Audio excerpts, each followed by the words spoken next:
That's all we need. All right.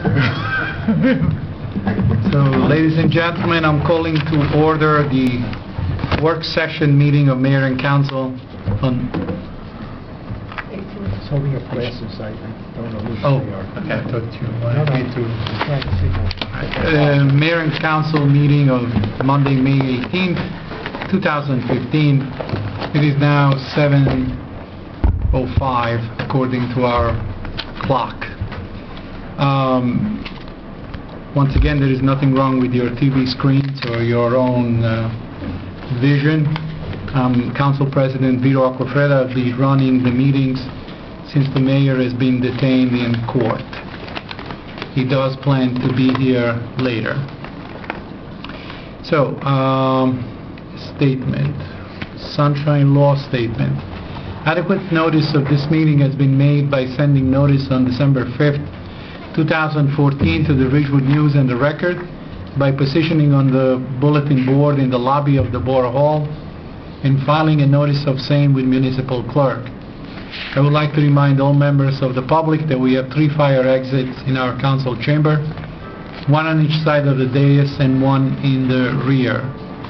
In addition, we are being recorded by both audio and video for purposes of creating a record during the public portion of the meeting. If any member of the public wishes to be recorded or heard, they need only identify themselves for the record, and they may make a statement or ask any questions they would like. So, roll call, please. Councilwoman Murphy is not available at the moment. Councilman Capolo? Here. Councilwoman Bastide? Here. Councilman Young, who is not here yet. Councilman Freitas? Present. And Councilman Papaleo. Here. Please let the record reflect that Borough Attorney, Mr. Thomas Arnold, is also present. So please let the record reflect that there are 4 councilmen present, thus constituting a quorum, which allows us to carry on the meeting as scheduled. Andrew, over to you. So let's dive right into the Borough Administrator topics. Number 1, stormwater training status report from Mayor and Council. Alan. Okay, thank you. We have substantial completion on this, so I'm satisfied that, we're in compliance, and we'll be not addressing this in the future on the work session. Thank you to the council. Item 2, employment practice liability training. Also a report from Mayor and Council. We have 2 outstanding elected officials who haven't taken the training yet. They do have until June 1st, and we'll send out the information one more time, and we can complete that. The town will get some credits towards its premium. So thank you for that. Thank you. Item 3, Obamacare compliance. Yes, we've been attending seminars on this, and I wanted to advise the council of an impact that we'll have this year. We will be required to do IRS filings for the employees early next year. They're called 1094Cs and 1095Cs. They go to every employee describing their health coverage status. We also have the burden of tracking the hours of employees and having reports generated for those hours. We have a need to determine which of our hourly and part-time employees are considered what are called full-time equivalents for health coverage purpose. So we have full-time employees. We have about 55 who take the health coverage, who are eligible for it. There are 60 total. There are 5 that have waivers. But we have 135 part-time or hourly employees who may be eligible depending on the number of hours that they work. If they work more than an average of 30 hours a week, then the borough will be under an obligation to offer health care to them, or we will have to pay a penalty of about $3,000 a month for each employee that doesn't have it. So it behooves us to know who these full-time equivalents are, to see if their hours can be adjusted to avoid the health coverage. In certain cases, because they're eligible for 1 3-month period, they may go on health coverage, and then if their hours dip below, they have to come off. So there's a large burden of reporting and analyzing this information to ensure that we don't incur any unnecessary penalties.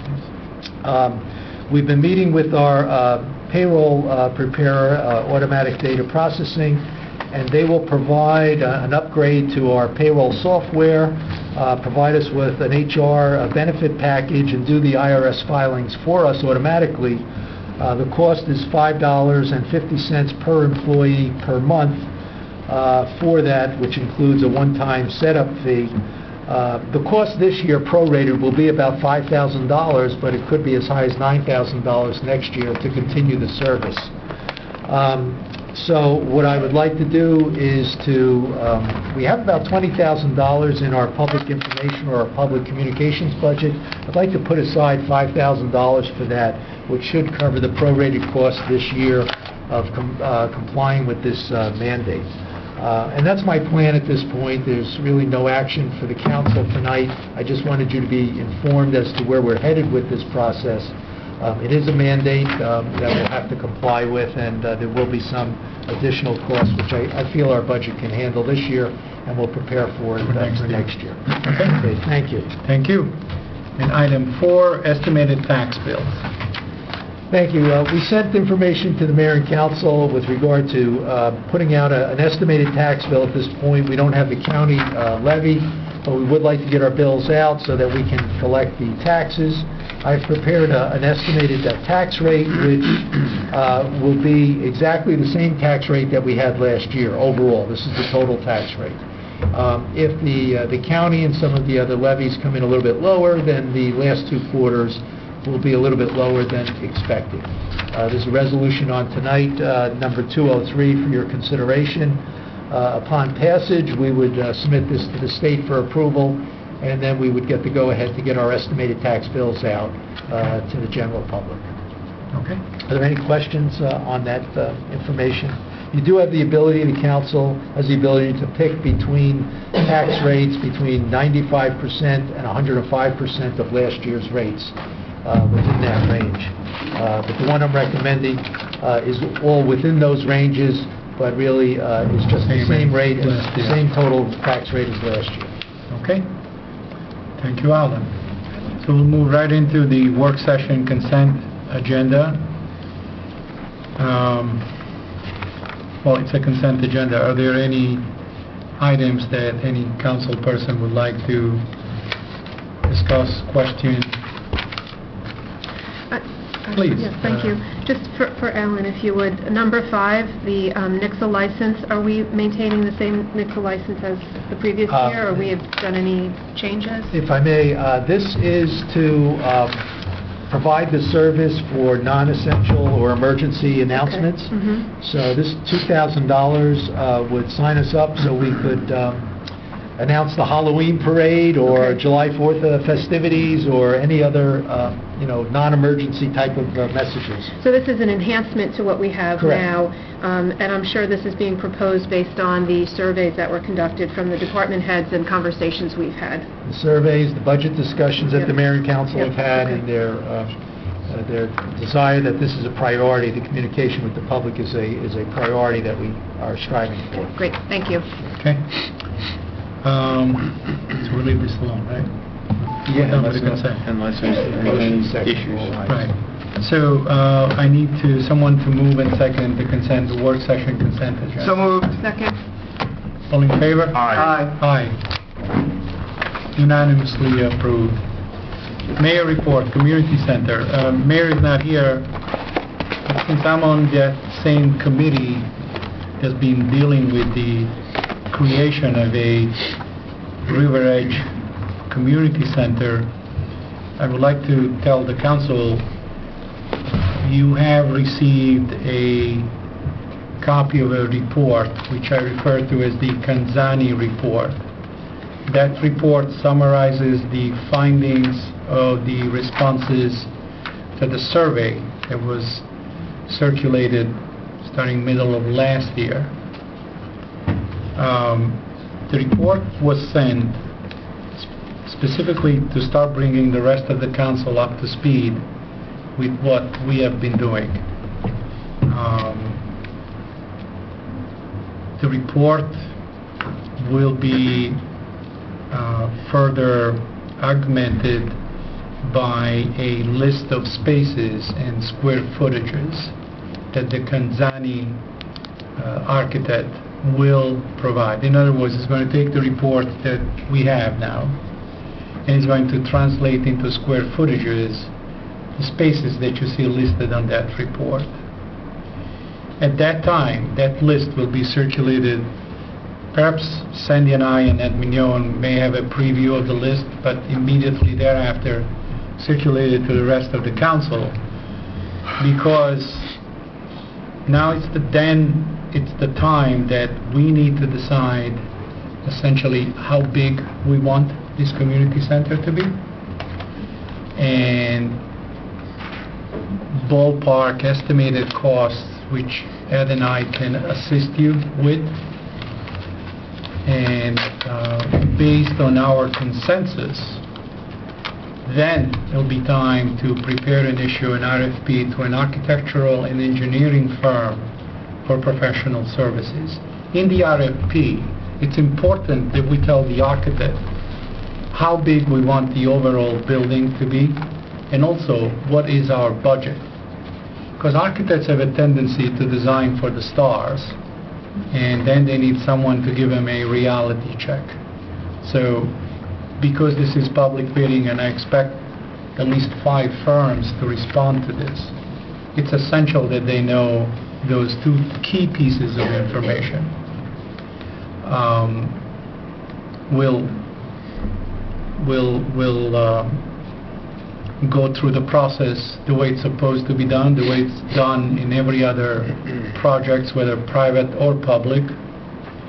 And unless we set our own timetable, everything will be done in a as efficient manner as possible, without wasting time. So hopefully we'll be in a position to send out the RFP in 4 to 6 weeks. That would be good, because then once the RFP comes back, we have to review the RFPs, make sure they're in compliance with the fluff stuff that Alan puts in the beginning.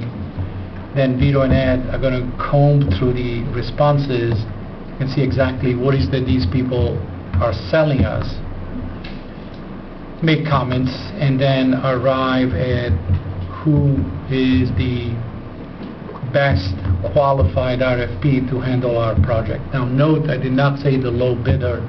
I don't believe in low bidders. To me, low bidders many times are booby traps. And unless I'm compelled to retain a low bidder, you need to review the RFPs and then have a consensus to who the firm is that should be awarded that commission to design from an architectural and engineering point of view, as well as a site work to design the community center. So we're driving the train. We have to establish, we have to agree on a size, we have to agree on a budget. Then we do the RFP with those 2 key pieces of information. So I don't want to hear it's 6,000, 5,000, 3,000. I haven't discussed any numbers with anybody. So, and I'm telling you what I've known. If you make time to go through that Kanzani report. Yes. Vito, I did go through it. Thank you for that. Help me to understand something.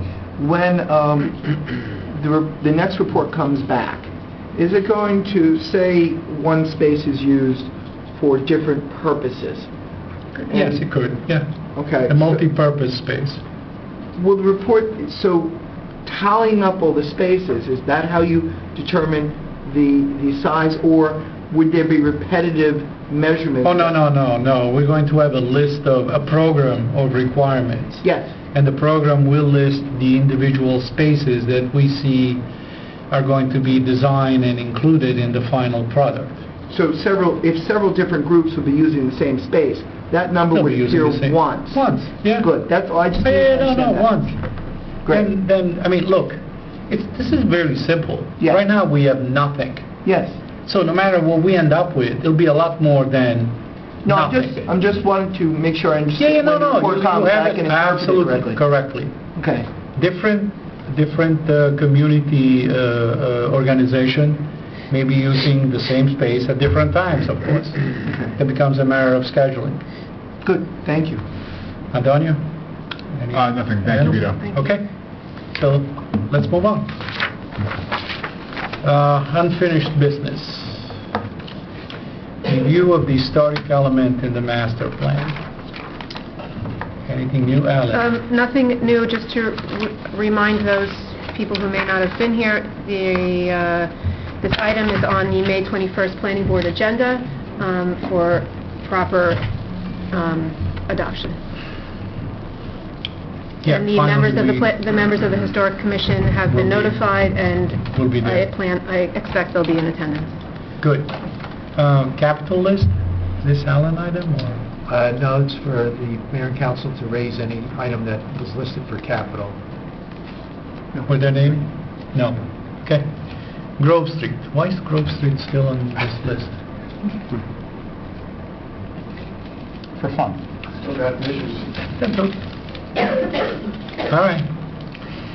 Library roof and HVAC. I've been following the submission of reports from Mr. Pulice, as well as his recommendation for payments. I mean, I may not agree with everything he has done or said, but I think he's an honest architect that is looking after our interests in this. That's my comment on that. Mike? We will have Please. listed for the first meeting in June, a discussion on the HVAC for the library. Okay. So, When are we on track to complete as planned? Is there any thought about that?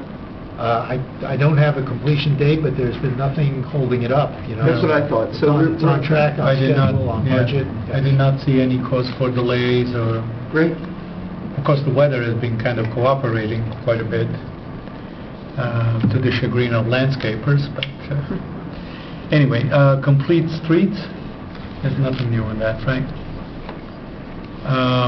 Border River Edge Senior Community Center, I think I just gave you a comprehensive, up-to-date report.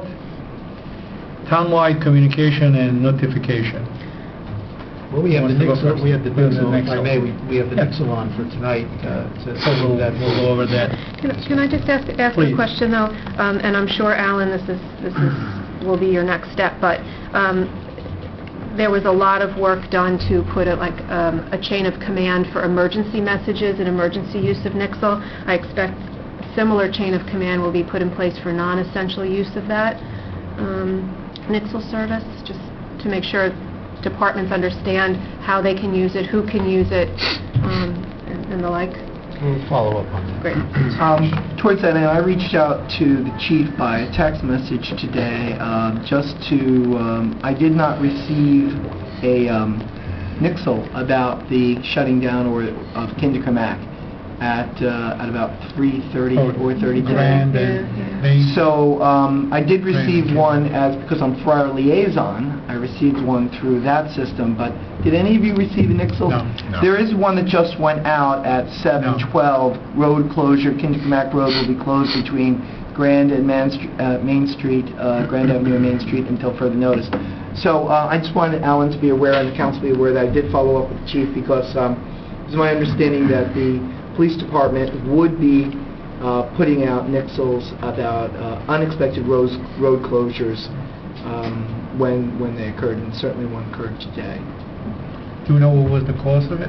Yes, a semi took down a power line and a pole with power lines on it, and that completely shut down Traffic lights, that portion of everything. Kinderkamak. They had to Okay. reroute around it. Very well. The generator, fire company number 2. Alan. I did follow up with FEMA as to where we stood with the application. Remember, early this year, we submitted it, and I received word back from the FEMA representative that it's being processed at this point in time, and I have to say, and usually I don't bring this to the council's attention, but in this instance, FEMA felt that it was so well put together and I was organized. going to compliment you. They're calling it the Immaculate Immaculate Submission. So that put a smile on my face when I heard that. So I think we're in good stead. We just have to be patient Quite an accomplishment to get. Tom Smith did let me know the other day, though, that the generator did need some repairs. And, we're going to continue to maintain it until we can get this funding for the new generator. Okay. So that's good news. Shade Tree Commission? There's nothing on this, right? And social media policy. I was away for 2 weeks. I've been back for 2 weeks. I have not received any invite to have a meeting on this topic. I will push for it, and I think Ed Mignon is on the same subcommittee, and if necessary, I'll have the meeting with Ed, just to push this thing forward. Okay? New business. No new business. But we must really be hitting the summer months. Yes. At this point, I would like to open the work session meeting to the public. So moved. Second. And all in favor? Aye. So the meeting is now open to the public. Anyone for the public, please come up, identify yourself.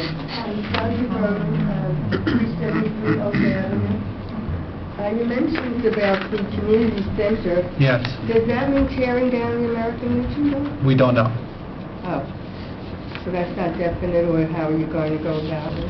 We don't know. I think there is more pros than cons to knocking it down, but that has to be a decision that needs to be reached as a consensus by the professionals. I think that was in that survey, though, that when we filled out the surveys, there were people that gave that opinion whether they wanted it to be remodeled or torn down. So I don't know what the consensus was, but As a professional, I can tell you that remodeling would be cost prohibitive. that's what I And for your thought. information, I'm a licensed architect. No, but I just, you No, didn't no, mention just wanted to it. make sure you Yeah. understood I wasn't just getting off the bus on this one. No, but you didn't mention when you gave the But report that whatever decision, as I went through great pain of explaining, will be made as a consensus of the council, Mhm. from deciding how big it's going to be, agreeing on a budget to Right. provide in the RFP so the architects don't go crazy when they design, to do everything else. So, Well, I didn't know that was on the agenda today, but I really came to talk about this problems with the senior citizens of River Edge with the bylaws and the fact that we haven't had elections, and we were told that right after the bylaws were passed, we were going to have elections. Now, is there a date when we can have elections of officers? I think, Tom? yeah, everything was on hold because of the proposed ordinance that you are voting on tonight. If that ordinance gets adopted, it just kind of starts the process over, and that the bylaws are going to have to be amended to conform with it. My recommendation at this point, now you were already in May and June, bylaws are saying nominations should be October, November, starting January. It would be easy just to do it that way. Now you're talking in the summer months, so just as you said, it slows down. So if, depending on the vote tonight, if it's approved, then the bylaws, so it depends on what happens tonight, that will change the election, okay. the date of the election. Well, that was another thing. I had issued a proposal to vote no on that ordinance, and for the reasons that I've stated several times. And at the risk of sounding repetitious, the main thing is that we are not like any other senior center. I've gone to many senior centers in Bergen County, and we are the only senior center that uses strictly volunteers. Most of the centers I go to, they have directors and paid help, kitchen and whatever. We come as guests, we just are served, and we take advantage of all the programs that are offered. And as a matter of fact, unless you have lunch at these programs, at any of these senior centers, you can go in and out free. You don't pay for anything on the lunch. If you do order it 24 hours before, it's $1.25. And it's a soup to nuts, appetizer, soup, main meal. I mean, it's well worth more than $1.25. But our senior center here is completely unique and different than any other in the county or anywhere, because we are all strictly volunteers. And unless people volunteer, nothing could get done. And that is may have worked for 40-something years, but it's not going to be working because about 5 years ago, when Kathleen Murphy was our liaison, we asked if it was permissible to have outsiders, non-residents of River Edge. And we were given the okay to do just that. And so a lot of our workers now, and our volunteers and our members, I mean, we're all combined together right now, and we've been luckily been able to get fresh blood. I mean, a lot of our members are 100, 102. I mean, they're elderly, and we don't expect them to, when you reach a retirement age of 90 or above, you're entitled to be served. You don't have to really volunteer. And so I'm requesting that although we're called outsiders, we're not, the Bergen County volunteers we have are not outsiders. They're insiders. And they're not treated any, they pay the same dues we pay, and they do a lot of the jobs that need to be done. And so I'm requesting that ordinance number 1834 be voted no. Especially since the bylaws were already voted on, and those people were voted already. They did vote for ordinance 34. I mean, for the bylaws. And so ordinance 1834 is like, where did it come from? I mean, nobody even knew about it. And so it has no bearing on our existence right now. Because we've been going on just the way we are going on with the Bergen County people there. So I'd like you to consider that, and I would love to discuss it with the people who are on their thinking, how it ever came to pass that we didn't get the elections right after the bylaws. Something went backwards here, and we're not going forward in the way that the place has been running for all these years. It's changing the whole composition. Thank you very much. Sure. Just wanted to... Anthony, Thank you, Vito. please. Just to clarify and add, I had mentioned this before, if the council can just expand on it and clarify or remind me. So if this goes through and they don't like the way it's set up about who is a member, they can amend that in the future, no? I mean, just trying to clarify that. The ordinance, the way the ordinance is being proposed is it's making clear as to who can be a member. Right. And the way it's now being proposed is the existing ordinance, the original ordinance that was voted on is if you were a Bergen County resident, you can be a member, and then to become an officer, you have to be a River Edge resident. Right. Now, after first introduction, to be a member, you have to be a River Edge resident, and then obviously to be an officer, you have to be a River Edge resident. So that basically means only members, which would be River Edge residents, can vote for officers. Right. Bergen County residents can still participate in all of the activities that are available to River Edge residents. Right. So they're not being, they just will not have the ability to simply vote for officers and/or the structure of the Right. score. That's the only change. But let's just say a year from now, 2 years from now, 3 years from now, if they wanted to change that and make it something different. It would have to be changed by the ordinance, not the bylaws. Okay, so they have to come back here Yes, correct. The ordinance has. and petition the mayor. and Okay, council. I want to give the floor to Councilwoman Bastide and then to people that have not spoken yet. Thank you. It's important that we also acknowledge that this amendment does not impede a non-River Edge resident from holding a committee chair position, organizing a volunteer None group, whatsoever. volunteering in any capacity whatsoever with this amendment. Yeah, no, that has nothing to do with the ordinance of the amendment. It's just as who actually is identifying who could be a member and who could participate. But that, just because there's nothing, obviously the ordinance, and even in the bylaws that say you have to be a member too. So if they want to have somebody that is, as an activity-only member, to be a chair of a committee, there's nothing that prevents that. Thank you. Miss?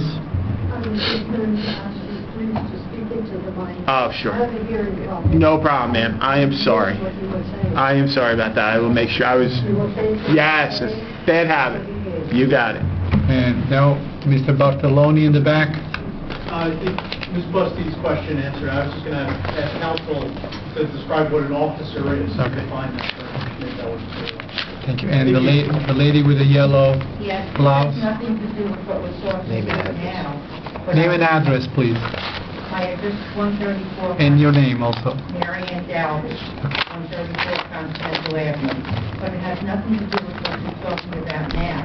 There's another issue which I talked to this gentleman about, which I would like to direct. Then let me finish this issue and then we'll get back to you. Thank you. Mr. Hoffman, your turn again. What I was trying to bring out, though, is that right now, for the past maybe 10 years, that this was all members, and this is the way the organization was being run.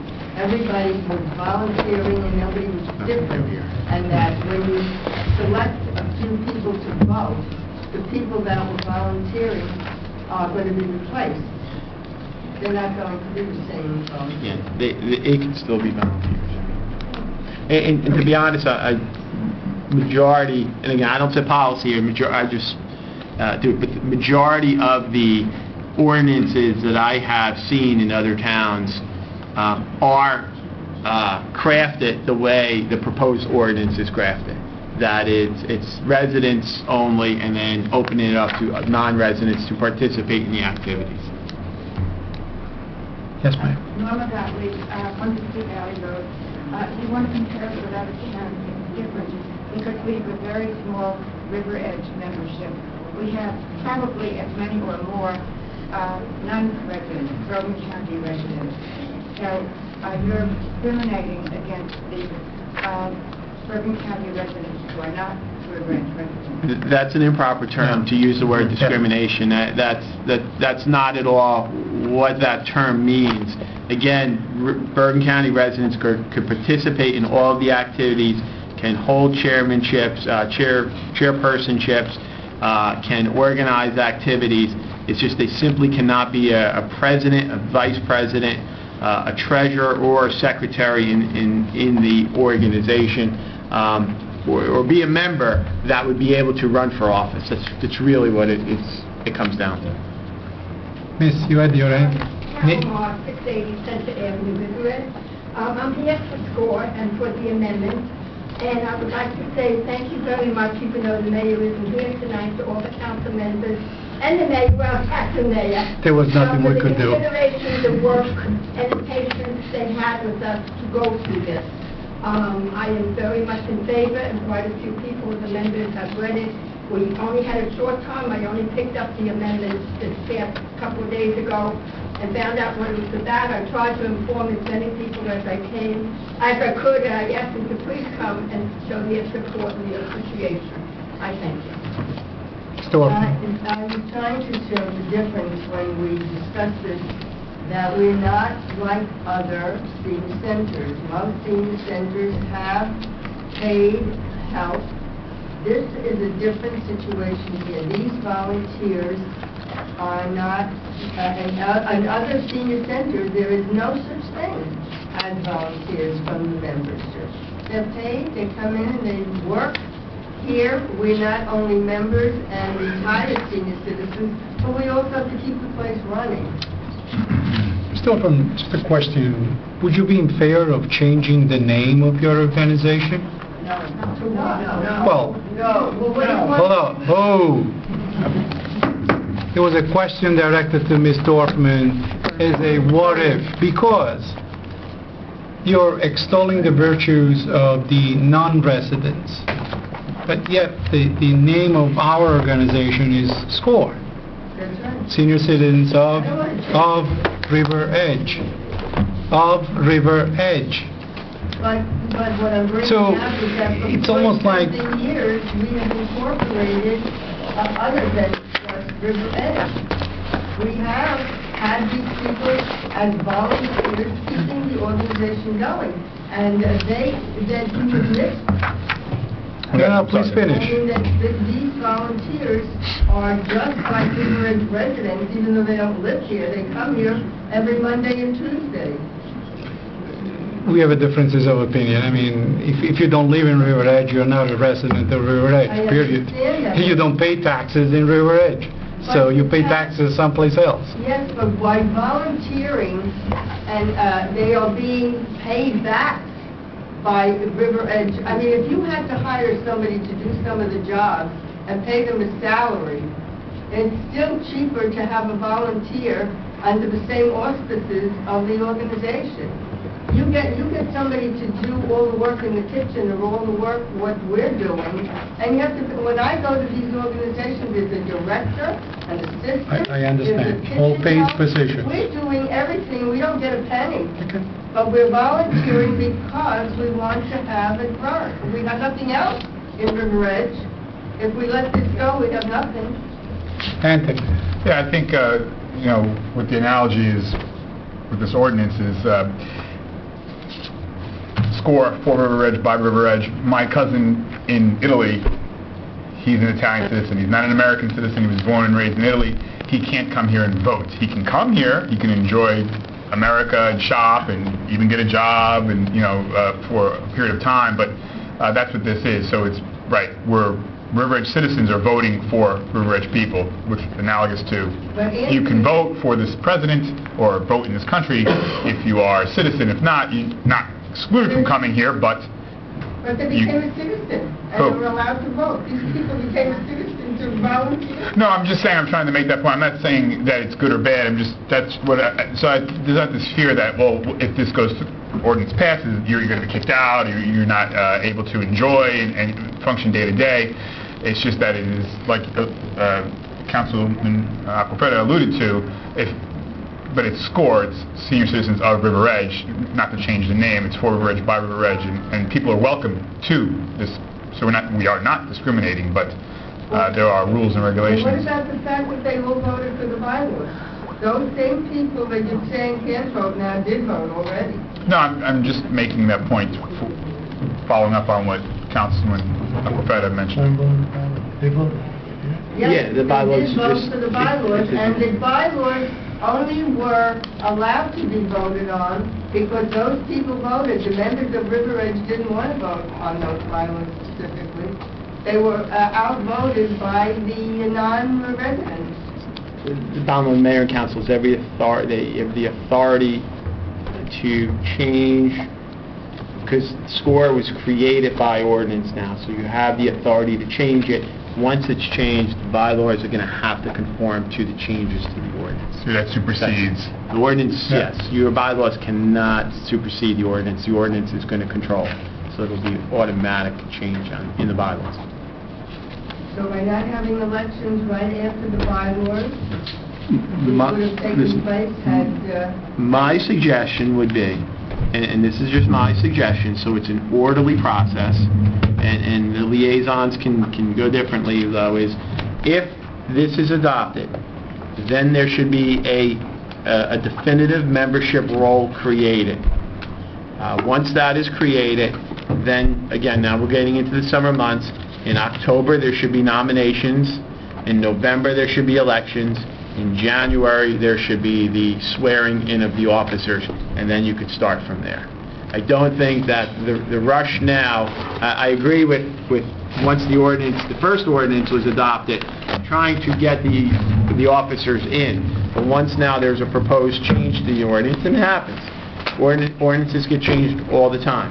So once now the proposed changes, because you're coming near the end of the year or the middle of the year, it wouldn't make sense to have an interim president. I would just wait those next couple months, give yourself some time, and then have the elections. That would be my recommendation. But based on which bylaws? The current bylaws? The bylaws are in effect. They stay in effect. The only thing that has to change in those bylaws would be to conform to the members, the identification of who is a member. That's the only thing that would have to change, because the ordinance, again, takes precedent over the bylaws. Is there anyone else who wishes to speak on this issue? Yes, ma'am. Terry Bromine, 749 Bedford. I don't feel the ones that come on Tuesday should vote because they never come on Monday. They only come to sing or dance on Tuesday. They do not come to the Monday meeting. And they live New York and all over. So why should they vote on what we do? First of all... So hold on. Are you finished? Thank you. The people that don't live in Bergen County are not considered. We're not talking about those people. I'm only talking about the people that live in Bergen County. And Mondays and Tuesdays are identical days. We don't hold any special meetings with voting or anything on Mondays. We have activities on Mondays, identical activities. You can come on Monday or Tuesday, whichever activities you want to attend. There are no meetings or official treasury reports. Nothing is done on Monday, unless it's held without members knowing about it. So there is no difference between Monday and Tuesday. We have 2 days a week that we are allowed to participate in sport activities. So I don't know what that makes Monday different than Tuesday. These are incorrect assumptions. Ma'am, name and address, please. I've been going to sport for 17 years. When I started at sport, I was told that Monday is the meeting day, from 10 to 2. Tuesday was an extra day that the synagogue gave us, just to use if we wanted to come and play games, cards, have coffee, whatever we wanted to do. Then this fellow Ben started the singing group on Tuesday. And that's all it was for a while until this ballroom dancing started to take in. So really Tuesday was not even a meeting day. And it was never changed unless she's changed it, but otherwise it's not changed. There is no meeting, there was no offices and no meetings. There was no director. There was nothing on a Monday but activities or whatever you wanted to do. This has never been bylaws or any kind of formality like a real organization has. If you came on Monday, or you wanted to do anything on Tuesday, it was different than nothing special as far as voting on anything. Okay. The lady right behind you. I've been... Name and address, please. June Lawrence, and I live on Horace Avenue. I've been here 70 years. And I belonged to SCORE in the 80s. Then I got a job and went to work. But then we did not have bylaws. We didn't realize that. But there was no upset, and we called it SCORE, River Edge. So why should we change the name, for one thing? And we did meet, and we did things, and there was no upset. The Council Pro Tem, point of order.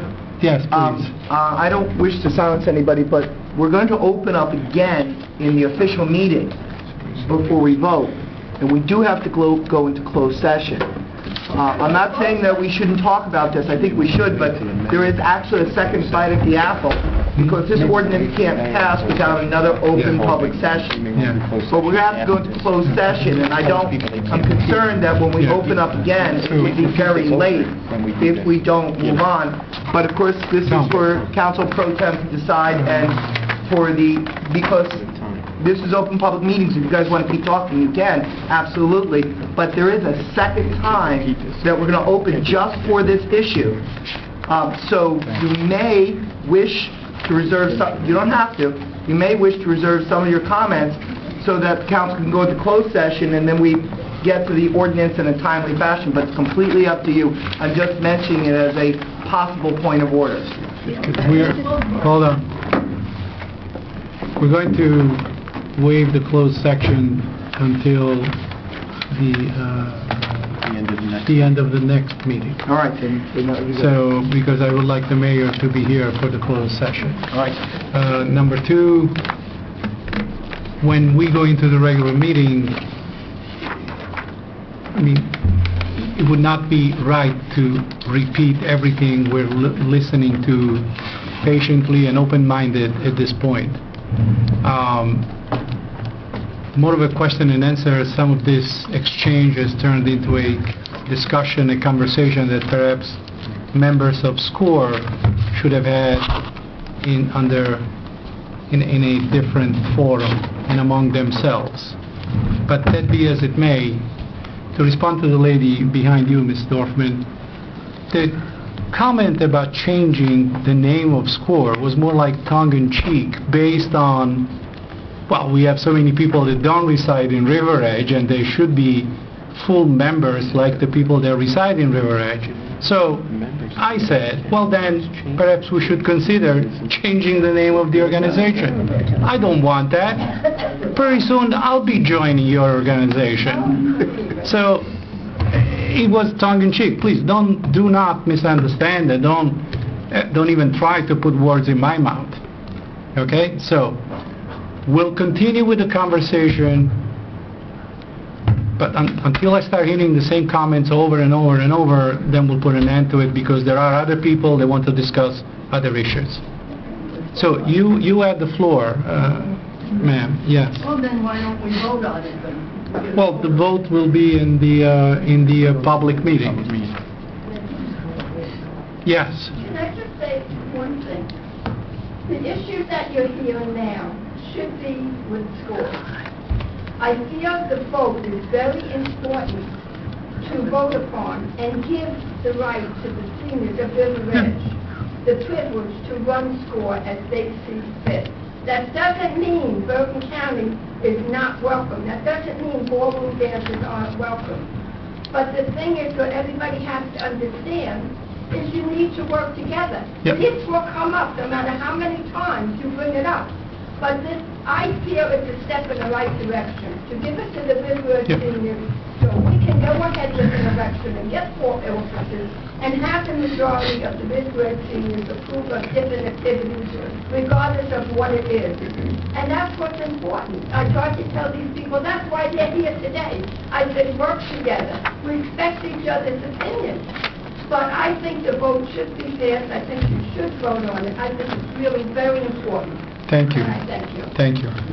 At the risk of sounding shady, I just want to mention that this is not like other organizations. Yes, but it's about the 5th or 6th time that I'm hearing the same statement, so even I, that English is a second language, I get No, it. but they don't seem to understand when you go to other senior centers that are Bergen County. Understood. The auspices of Bergen County.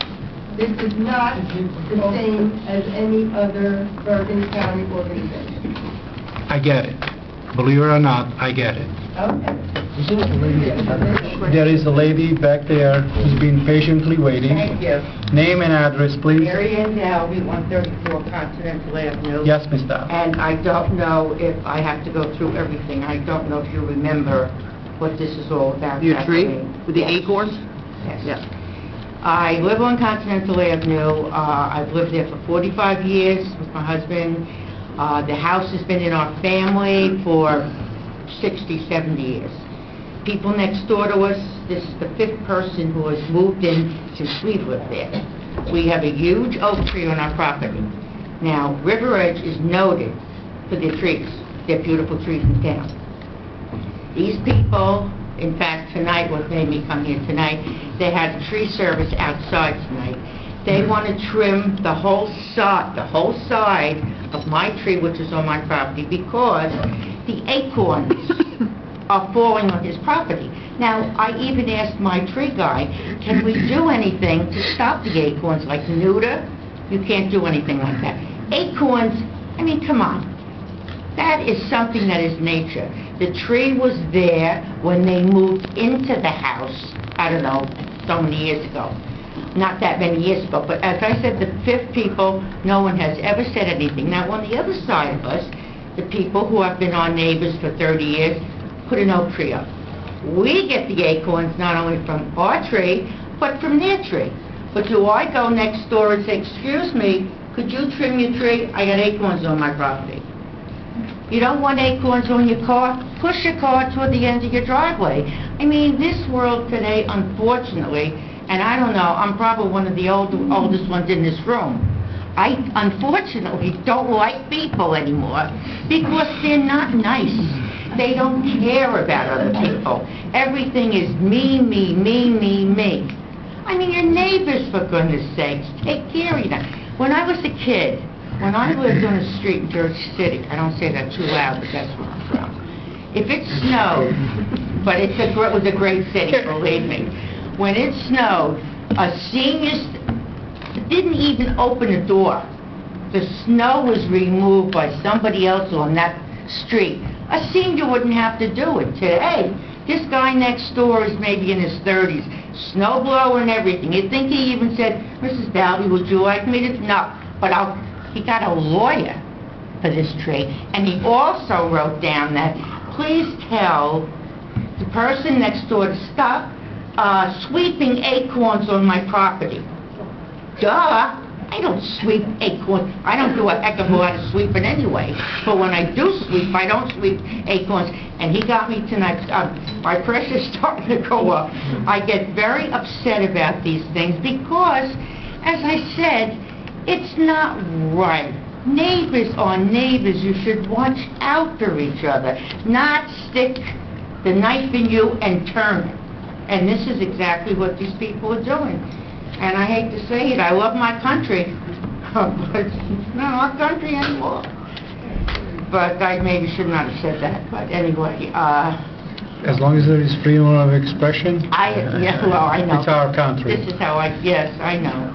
But anyway, I don't know whether this was coming here, I spoke with this young lady over here, she tried, I think, and I don't even know if you got to talk to them.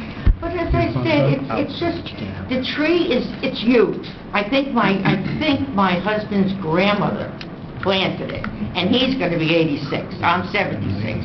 So I mean, we're not taking the tree down. First of all, I think about 5 years ago, I called the tree service and asked what it would cost to take that whole tree down. 5 years ago, I think it was about $5,000. Well, as a senior, I can't do that. And not only that, it shades my house. And I still get sun in my house, but it does shade my house. And as far as the acorns are concerned, that's like, pardon the expression, telling the people next door, you can't poop. That's part of being life. This is part of the acorns, but you can't go to the bathroom because, you know what I'm saying, so I don't know. I hope I didn't waste anybody's time here, but hold on, don't leave. I'm going to let our attorney give you an answer that I think each one of us knows already what it is. I'm sure I know what the answer is. Unfortunately, a tree dispute goes back years and years of two neighbors arguing over tree, and I've seen this in towns that I've prosecuted in, towns that I've represented. It's a classic. There's a tree and it's overhanging. Unfortunately, there's no jurisdiction for this mayor and council to get involved in a dispute of a tree. You're able to seek, obviously, your own advice, but the general advice that I can give is your neighbor cannot come onto your property yes, and that I shave know. the tree. Right. But unfortunately, if that tree is hanging over into Right. their property, It's they allowed. do have the right to shave the tree Right. up. You know, it's your classic, I have no trees in my yard, but I have to rake everybody else's leaves that come in. I mean, it happens. That's it, with you his know? leaves, I don't have a right. tree in my yard. It happens. But unfortunately, they have the ability, if it's hanging over, no matter how bad it'll make the tree look, they have the right to All right, let me ask do you that, this, so. if I may. As far as what it looks like, which, it's gonna be an eyesore, I'm sure, once it's done. That's one problem. The second problem, what would happen if the way they do it, it's offset, and what if this tree falls on my house? Then what do I have to do, Again, an I attorney? can't give you legal advice, but I'm thinking if the tree company that does that, and you're able to prove based on that, how they shaved the tree or how they pruned the tree caused the tree to fall, I think they would have an issue. See, I wanted him to use my tree guy, and he wouldn't do it. He wouldn't do But it. to answer, And- the mayor and council unfortunately cannot get involved in that dispute. There is, through the municipal court, there is a program, what they call a dispute resolution, where a volunteer comes in, has the neighbor sit down and tries to resolve the issue. You may be beyond that, it looks like at this They sent the point. police to my house. You know, so, but again, if it's hanging over, unfortunately, he has the right to cut I it. mean, it is up so high Yeah. that it's hanging over, it's ridiculous. And I've had the tree trimmed Happens. 3 times already. And Tree disputes unfortunately- go back to turn of century when houses were built and neighbors were neighbors. Well, that's what I said before. Unfortunately, I know. neighbors are not I neighbors know. anymore. People stink. I know. You know, what can I tell you? And I'm a very older woman, and if I used this word when I was younger, I'd say, oh, you bad girl. But today, people suck. They really do. And it's terrible. It's really, Yeah. I mean, my age, when I was, that age, oh, you said a bad word. But anyway, I appreciate it. Thank you. Thank you. I appreciate your time. It's 8 o'clock. And what is Tom Smith doing now? Is he involved with the town? He's our OEM coordinator. Officer of Emergency Management. Thank you for your Thanks. time, and I appreciate it. Be nice to your neighbors, that's all I can tell you. It's 8 o'clock. I need to open Okay, bye. the regular meeting. Has everybody had the opportunity to speak? Could I just ask for a point of clarification from the borough attorney on, since we have such a large group of SCORE participants present, if the amendment is adopted and then it supersedes the current bylaws, does action need to be taken by SCORE to amend those bylaws as such, or does that just happen pro forma? Yeah, because pro the forma. It Okay, would so there will be no automatically need for, okay, I think it's important that There's a provision that the everyone gathered bylaws here. cannot, the ordinance is the Okay, law. fantastic. Bylaws are not, so they would automatically be Great. changed to it. There would not be need a vote on that. I thought it was important for Yes, people here to... it would be changed to Okay. clean it up, but... Thank you. Mr. Council President. Motion? Yes, I'm sorry.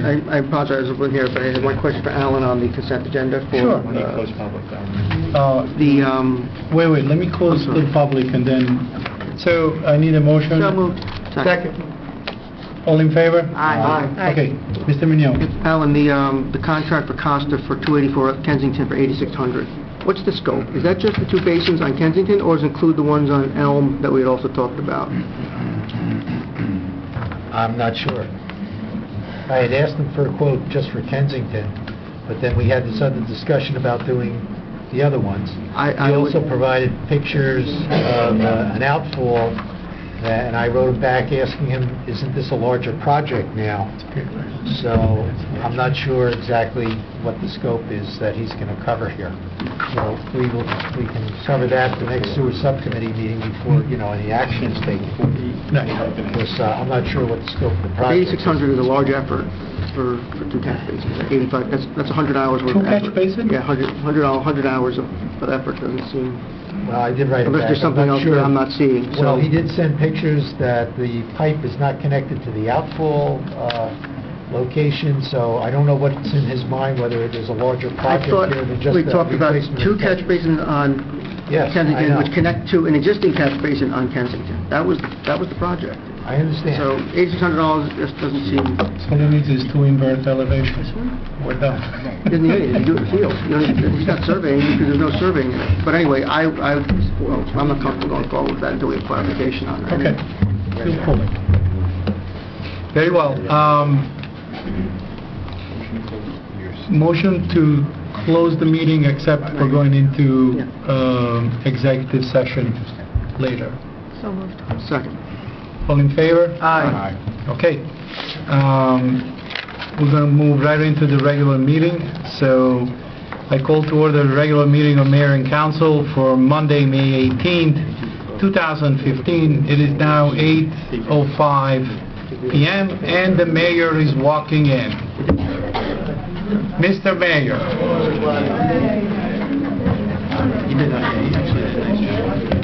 We do the pledge? Nope. No, I was just calling the meeting to order. So please have Thank you a very seat. much, Vito. You're quite welcome. I did the best I could. There was nothing we We could got through the whole work session. Except for the close. You did better than me. But I kept things moving. Too close. I had a good council to work with. You did a good job. Yeah.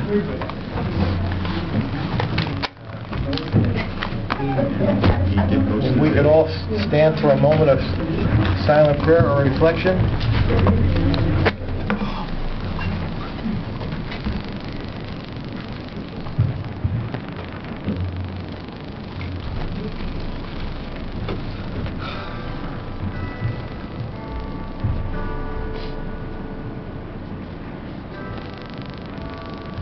If we could all remember George J. Sundell, who was buried today.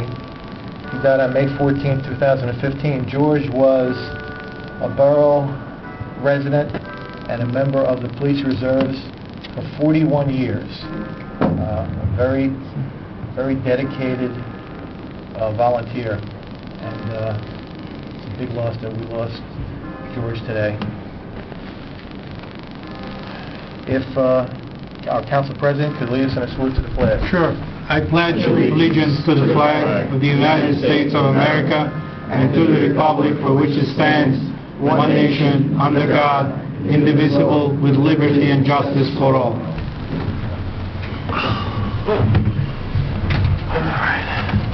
The New Jersey Open Public Meetings Law was enacted to ensure the right of the public to have advance notice and to attend any meetings of public bodies in which any business affecting their interests is discussed or acted upon. In accordance with this act, the mayor and council have provided notice of this meeting by having the time and place posted in the Borough Hall, and notices were sent and published in the Record and the Ridgewood News. The mission of our governing body is to provide essential services through the establishment and implementation of public policy that is intended to safeguard our infrastructure and to provide honest, courteous, and professional services, establishing a sense of trust and accomplishment with our residents. We do this through research and prudent planning, seeking to minimize risks while improving the delivery of municipal services. We are sensitive always to the needs of our taxpayers while realizing that the governing body cannot be all things to all people due to revenue constraints that have been imposed by state mandates and present economic conditions and prevailing attitudes about taxation. We are, the public portion of the meeting is being recorded both by audio and video for purposes of making a record. During the public portion of the meeting, if any member of the public wishes to be heard or to address the governing body, they need only identify themselves and they can make a statement. We have 3 fire exits in council chambers, 1 to each side of the dais and 1 to the rear. We, let's see, let me pull out my 8 o'clock agenda, which don't have, here we go. Roll call, please. We have a thing. Here. Sotelo? Here. Councilwoman Dees? Here. Councilman Leon? Here. Councilman Freeman? Present. Councilman Paplasio? Here. This was a record request that the Attorney Sotelo and Borough Attorney Thomas Barlow are also present. Okay. Could I have a motion, please, to approve the minutes of the mayor and council for the work session meeting of April 20th, 2015? So moved. Second. We have a motion and a second. Any discussion? All in favor? Aye. I abstain. I was not present. One abstention. Can I please have a motion to approve the minutes of the mayor and council regular meeting of May 4th, 2015? So moved. Second. We have a motion and a second. Any further discussion? All in favor? Aye. Any I opposed? abstain again. One abstention. This evening, we don't have any proclamations or awards. This is the opportunity for us to open to the public on any comment on an issue on the agenda. We do have ordinances on. I see that members of our of SCORE are present, so we will have a public meeting only pertaining to SCORE for everyone who wishes to comment on that to get an opportunity to speak when we introduce that ordinance. Can I have a motion to open to the public on the agenda moved. topics now? There's a Second. motion. Is there a second? Second. All in favor? Aye. Aye. Does anyone have a comment to make on the agenda on any other item besides the ordinances that are listed for public hearing? All right, can I have a motion to close that portion of the meeting to the public? So moved. Second. All in favor? Aye. All right. On your agenda, there is correspondence, letters, and notices that are listed on page 1 and the top of page 2 that are available to be reviewed by any member of the public should they so choose by contacting our municipal clerk. In addition, we have on file monthly reports from the Library Board and the Historic Commission for the months of April and May 2015. This evening we have liaison reports. Each member of the governing body is appointed as the liaison to a committee, a commission, a department. Beginning with Councilwoman Murphy, who is a liaison to the Shade Tree Commission, the Library, the Environmental Protection Commission, the Green Team, Technology, New Milford and Oradell Shared Services. Do you have any report this evening, Councilwoman? Yes, Mayor, thank you. First, I'd like to start with the library report on that, with the roof project that's been going on. It is ahead of schedule. Right now, they have been doing the ductwork on the interior of the library, and everyone there seems to be very pleased with how the work is progressing. There has been minimal disruption to the services, and everyone in the community and the library is very appreciative of how well the project has been going. This past Saturday, we had the Green Team. They paired with the Girl Scouts to plant at the community garden at Riverdale Middle School. They were there from 9 until 12, and they had 35 Girl Scouts plus Green Team members. Partially, this was funded with open space money to do the planting. Hats off to Maureen Nobile and Lizette Vidal on the Girl Scout end of it. And they planted rose bushes, herbs, tomatoes, peppers, blueberries, strawberries, butterfly bushes, peonies, and they are looking for help during the summer to maintain the garden. So if anyone is willing, just let me know or let someone on the Green Team know, and we can put you in touch with someone who's making the schedule. And that is all I have for tonight. Thank you. Councilman Coppola is liaison to the Rec Commission, Senior Citizen Co-Liaison, and our Beautification Committee. Councilman Coppola? Thank you, Mayor. Recreation, we just finished up in April our very successful fun run, and now we're moving into our planning, tidying up the last few ends for Memorial Day and the 4th of July. That's what Rec is currently concentrating on. Our senior citizens, as we've just heard in our first meeting, we're working on and working through getting ready for the bylaws. And beautification, they've been doing their spring cleanups and planting and raking and de-weeding of actually the Borough Hall this past week. And as I said, finishing up and completing their planting of various potted plants and flowers, etc. in the Borough Hall and library area. Thank you. Thank you. Councilwoman Bastide is liaison to SCORE, the Historic Commission, the Traffic and Safety Committee, and the Board of Health. Thank you, Mayor. I won't repeat the comments on the senior citizens. Historic Commission, I mentioned in the work session agenda that the historic elements in the master plan is scheduled for an open hearing at the Planning Board's meeting on May 21st. And members of the Historic Commission are scheduled to appear to answer any questions.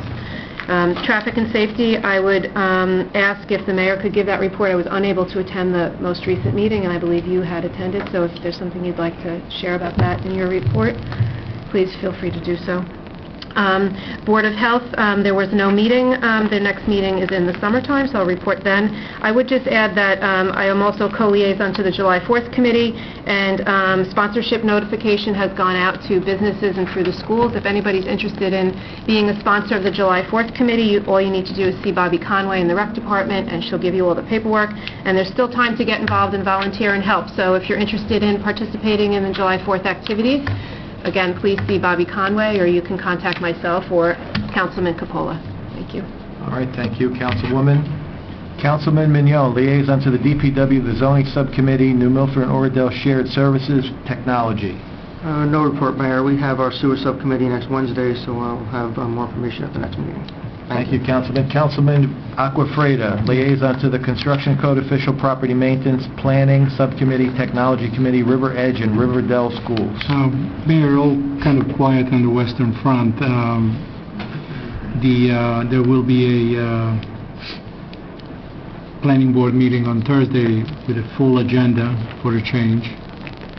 And River Edge and Riverdale Schools are anxiously awaiting developments on new developments.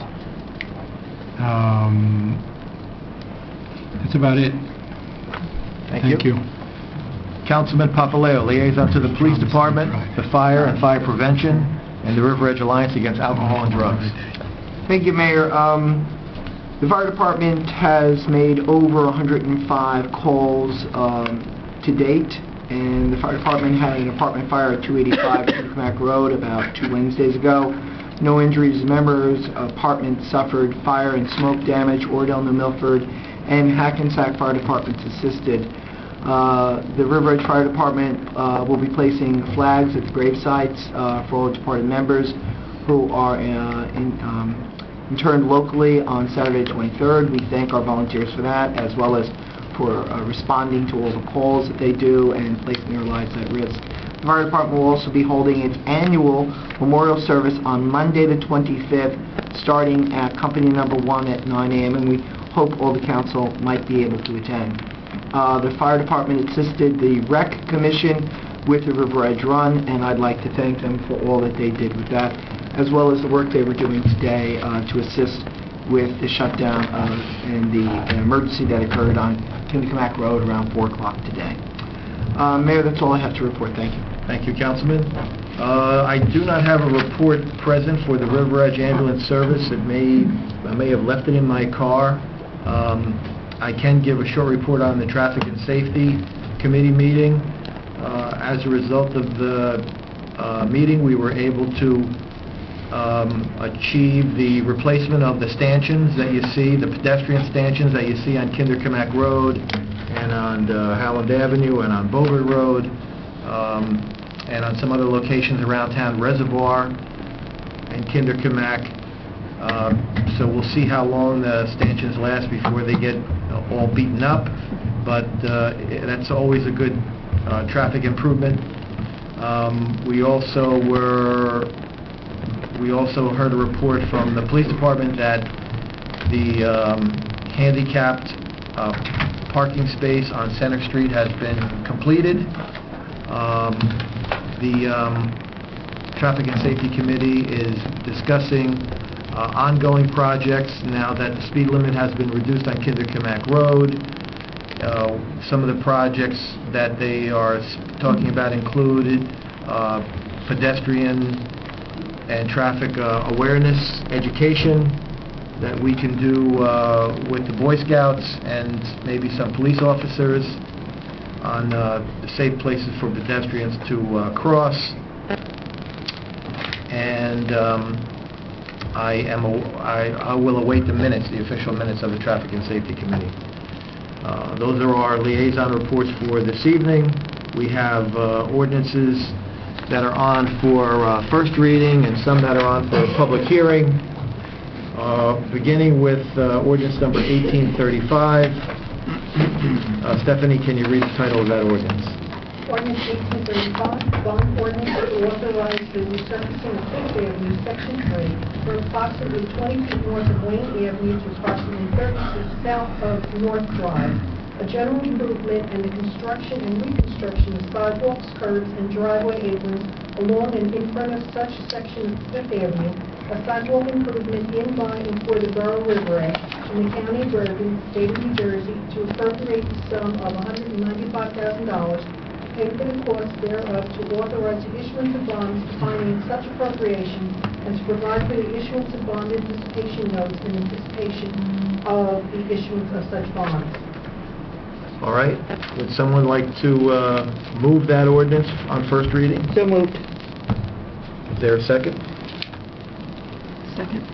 There's a motion and a second. Any discussion? I Ellen? actually do have discussion. I'm completely in support of this, but I am a little concerned that the striping, and I think Councilman Mignon mentioned this 2 weeks ago, is not quite right. And I know that the plans have been signed, but is there an opportunity for us to hear again from Mr. Costa regarding that striping once this is passed, to make sure that it's actually the way it's supposed to be?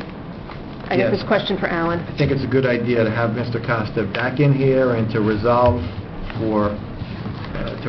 permanently the issue of the striping, because it has to be, whatever the decision is regarding the striping, it has to be uniform. It has to be consistent before we move forward. It has to be consistent with the MUTCD, and it has to go from the length of the entire improvement. So if we could perhaps schedule Mr. Costa to appear in short order to have that discussion, I'd like to make that. I don't know if I have to motion that or how. Kathleen? I thought we kind of made it really clear to him the last time he was here that there was such a, that company that did all the striping and painting and Sharrett's did such a bad job that it was made very clear to him that this can't happen again. So if he has to come back, but I thought it was pretty clear the last time he was here. But I believe the plans still reflect a continuation of what exists today in that portion. And It's slightly different, yes. but I'm not sure that it's. Alan? Yeah, I plan to have Mr. Costa come in on several other topics, either the first or the second meeting in June, so we'll just include this as part of the list of things that he can address. Any other discussion? Ed? Because I also have a question. Here we go again. I mean, $149,000 grant, and we're bonding $195,000. We know Costa's estimate was $28,000. That brings us to the $177,000. And we're still bonding another $18,000 on top of it. The last time we did phase one, it came right at $149,000. I mean, I'd like to know where all this extra work is going to be done. If I may say, Mr. Costa's estimates have always been guesstimates that are initial. As council well knows, we go through a series of amendments on his contracts. So this is an attempt to provide some additional funding to ensure that we don't have to go through so many amendments. It doesn't mean that that money has to be spent. This is authority to provide the financing. There's the DOT does not provide money for inspection, so yes, they do. For design, for design. So that has to be included here. And there, down the road, if there are any costs that have to be bonded, then there's publication costs, legal costs, and things that we have to, provide for now for that contingency later on. So you can make the number anything you want, but if there's not enough funds to continue the project, then things will have to stop. But we seem to keep having this issue where we can't get a firm proposal number. And I just don't agree with that when it comes to these design projects. And we shouldn't have to be getting this death by 1,000 cuts because he comes in and asks for amendments. With all due respect to Mr. Costa, if he wants to give us a cost for the design, the cost of The design should be fixed, we know what it is, and unless he comes back and says there's a scope change or something that we didn't realize, that's the number.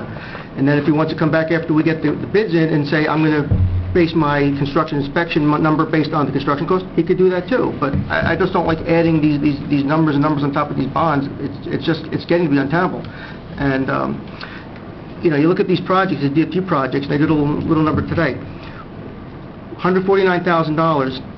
We did 400 feet of road paving, and we did curb and sidewalk improvements. So that works out to be about $100 a square yard of improvements. The road program we're approving tonight, albeit it's not all curb and sidewalk, we pay $11 a square yard for those improvements. To me, again, I've said it before, we don't need to wholeheartedly replace every inch of curb and sidewalk on these projects. The money should be going to repair the streets. So right now, 2/3 of this money is not even going to repair the streets. We're going to replace curb and sidewalk and taking perfectly good curb and sidewalk out in a lot of cases also. So we're not using the money wisely, and now we're adding money on top of the grant amount again. The DOT does allow you to recoup the cost for the inspection, and, you know, a strategy that's used in some towns is that you scope your project low enough so you can recoup that money under the grant also, so you don't have to keep adding extra money out of from the taxpayers. So it's not just this project, we're doing several projects like this, and I said you're getting close to $750,000 up and above what we've gotten in grants, and that money gets added on to the debt. I sound like a broken record, but it's true. We're not going to be able to sustain that level of debt in the operating budget in the coming years. All right. Thank you, Mayor. Okay, very good. We've had our discussion on the first reading of bond ordinance 1835. This is a $195,000 bond, of which $150,000 is coming by way of a non-matching grant from the DOT. Borough's portion is $45,000, which is estimated to be what is called the soft costs. I remember when the borough applied for this grant, the council was unanimous in voting that we should apply for it. Now that we have the $150,000, members of the council are having second thoughts. After they voted for it, now they may want to vote against it. Okay, So, wait a minute. Ed, did I interrupt you? Okay. Did I interrupt you? Well, I don't need the sarcasm. Did I interrupt you? I'm only talking about the public record. And I brought the public record with me, and I can show it to you at the appropriate time. So can we have a roll call, please? No, I want to answer one point. I didn't say we shouldn't apply Can we for the have a roll grant. What call, I'm saying please? is we're not using the grant money You can make wisely. your comments during council comments. Councilwoman Murphy? No, I'm not You allowed can make his to. comments during council comments. The fact is, I did vote for the grant, but what I'm saying is we're not spending it wisely. That's pretty clear. Thank you. Councilwoman Murphy? Yes. Councilman Foley? No. Councilwoman Matee? Yes. Councilman Mignon? No. Councilman Capita? I'll go along with this, but I need some clarification from Mr. Costa. And Councilman Papaleo? Yes. All right. This ordinance will be set down for a public hearing. After it's published in the paper, during the public portion of the meeting, we can open to the public and hear any member of the public who wishes to speak regarding this ordinance, and then it will be subject to a final vote. Next, we have bond ordinance 1836. Madam Clerk, could you read the title to that ordinance? Ordinance 1836, bond ordinance to authorize the Civic Neck Road Regional Revitalization Project Phase 3, in by and for the Borough Riverage in the County of Bergen, State of New Jersey, to appropriate the sum of $1,090,000 to pay the cost thereof, to authorize the issuance of bonds to finance such appropriation, and to provide for the issuance of bond anticipation notes in anticipation of the issuance of such bonds. All right. Can I have a motion to adopt this ordinance on first reading? So moved. Is there a second? Second. There's a motion and a second. Discussion. Mayor, point of Yes, information. Councilman. After this was defeated at the last meeting, we took a vote to put this on a future work session to discuss it. I don't know how it wound up right on the next agenda when we're supposed to bring it back to a work session. Again, because my point was that we should be talking about the scope of these projects and trying to fit projects within the grant amounts and not going outside. So we denied this bond ordinance at the last meeting. It wasn't denied. The record It will failed. reflect that the vote was 3 in favor and 2 against. That's not a denial. It didn't pass. It didn't pass by the required 4-2 majority. So we reintroduce it again, but... Because there was a council member that was unable to attend the meeting. But that's the way it goes. If that was the case, you can't just keep reintroducing things until you get what you want. And aside from the point of procedure was, it was supposed to go to the work session first to discuss it, to see if we could talk about modifying the scope before we reintroduced it. It showed up on the agenda. Again, we didn't vote to put it back on the agenda. I don't know how it showed up back on the agenda. That's my question. Who put it back on the agenda? I remember that after the vote, there was a motion made by Councilwoman Murphy to put it back on the agenda. No, it was motion by Councilwoman Murphy to put the bond ordinances on the next work session to discuss. Well, you just approved the minutes, and that's what you said. So either you didn't read the minutes that you approved, or you didn't say what you said. So either way, what's Go back the to the correct... tape and check it out. I got the minutes right here. All right, what else? Anybody else? Motion by have a Councilwoman comment? Murphy to put the 2 bond ordinances on the next work session, discuss bringing them back for first reading. That's what the minutes said. That's the minutes you just approved tonight, so it shouldn't be on for discussion tonight. Simple as that. Okay. Anybody else wish to be heard? Again, at the last meeting, when this was on for a first reading, it was passed 3-2. It wasn't by the required 4-2 that's required by a bond ordinance according to our borough attorney. I could let the record reflect that back in April 2013, Councilman Mignon voted in favor of hiring a grant consultant called Capital Alternatives. At the April 21st, 2014 work session, there was a motion to ask Capital Alternatives to make changes in a grant application for which affects bond ordinance number 1836 and 1837. Councilman Mignon voted in favor of that. Councilman Mignon voted in favor of a resolution to have Capital Alternatives apply for the grant that is eventually become part of ordinance number 1836, which resulted in a grant to the borough of $800,000 of money that doesn't have to be raised by the taxpayers. In March of this year, Councilman Mignon voted via resolution and on the Finance Committee to pay the grant consultant who got us this grant the 10% commission, $80,000.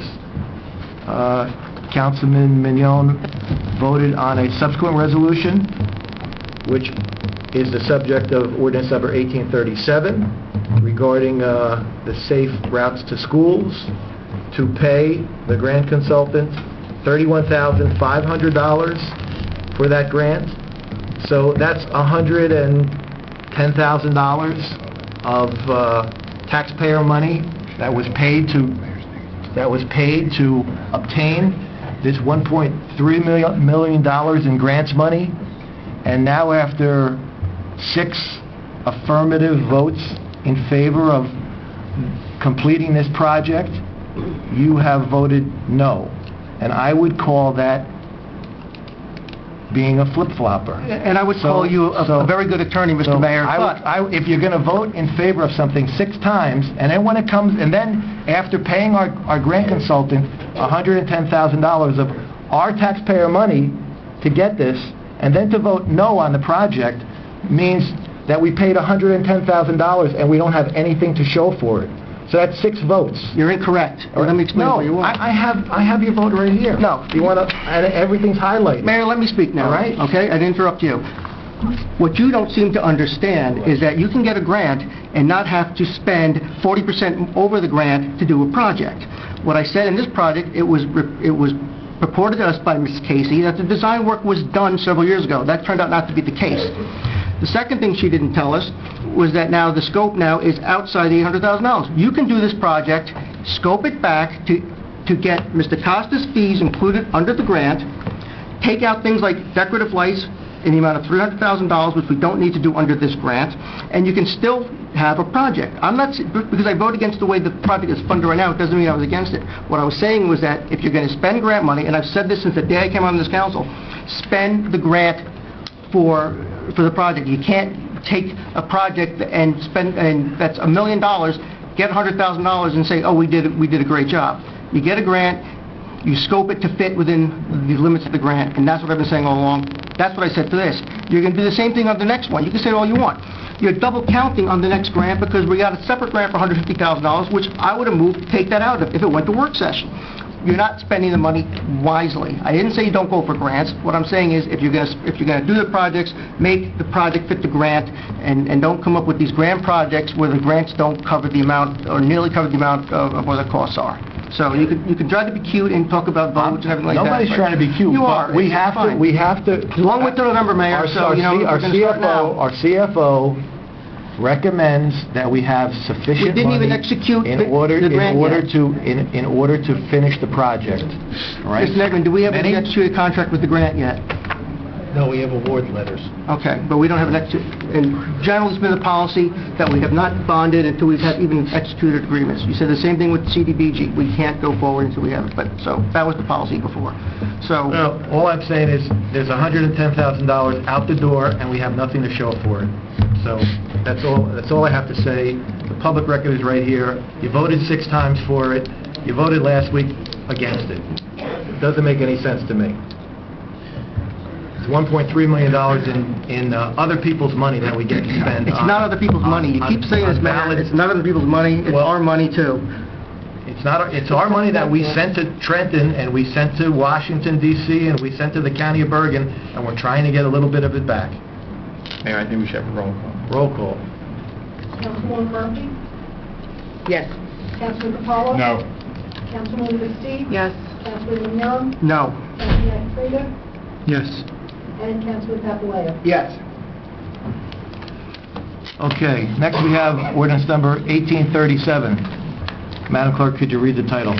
Ordinance 1837, bond ordinance to authorize the undertaking of the school safety improvement project in the vicinity of Riverdale Middle School, Cherry Hill School, and Roosevelt School, in, by, and for the Borough of River Edge, in the County of Bergen, State of New Jersey, to appropriate the sum of $450,000 to pay the costs thereof, to authorize the issuance of bonds, finding a such appropriation, and to provide for the issuance of bond anticipation notes in the anticipation of the issuance of said bonds. All right.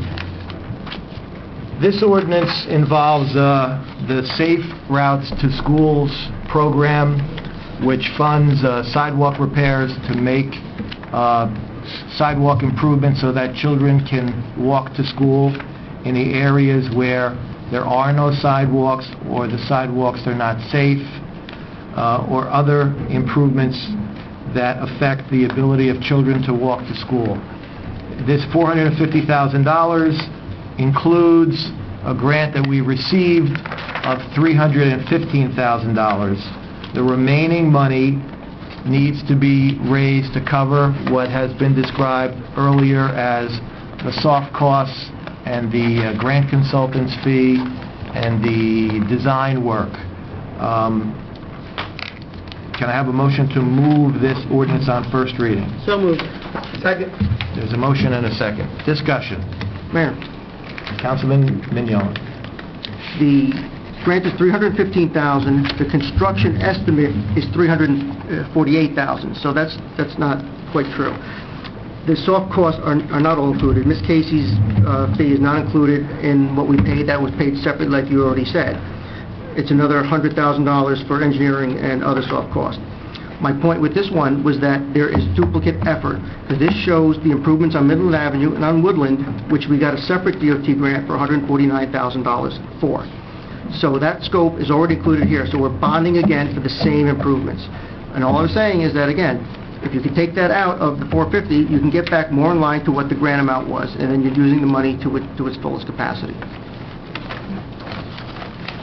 All right. Unless you want to deny that that's a duplicate effort. No, I'm saying that the points you raised regarding the scope of these projects is valid. I don't know the best way to address them, if you do it by sitting down with Mr. Costa, if you do it when we go and assign the plans, if we do it at the grant application stage, but to do it now, when we have to put up the bond money, seems to be a little disingenuous to me. If the scope of the project needs to be tweaked, it should be tweaked before it goes out to bid, or some... But you don't need to bond... But we still need to raise the money. No, you don't. That's where you're mistaken, Mayor. You could have bonded to have Mr. Costa's design fee. We could bond for $80,000 right now, and then when he comes back with the scope, and you know what the construction cost could be, then you could bond for that amount. You don't need to put this huge bond number out there, and then spend the money up to the grant, which is always, or up to the bond, which is what happens. No one's going to be returning money after the bond is cast, believe me. That's what I'm saying. All right, thank you, Ed. Appreciate your comment. Any other comments? Mayor, if in fact there is a duplication here, why can't we just deduct $150,000? Because I'm not sure there's a duplication, because we don't have the plans right in front of us. We have the grant application. We don't have the plans right in front of us. Can we make an effort to sort out these issues before the second reading? Oh, absolutely. Absolutely. All right, roll call, please. Councilman Yes. Councilman Capolo? No. Councilwoman Basile? Yes. Councilman Mignon? No. Councilman Mateo? Yes. And Councilman Papaleo? Yes. All right, that goes on the list of when we have Mr. Costa in here to bring the scope of the plan so that we can agree whether or not there's a duplication. Ordinance is on for second reading. Ordinance number 1834. Madam Clerk, could you read the title of that? 1834, an ordinance to amend ordinance 1824, Chapter 1 of the revised general ordinances of the Borough of River Edge for the creation and establishment of the Senior Citizens of River Edge organization.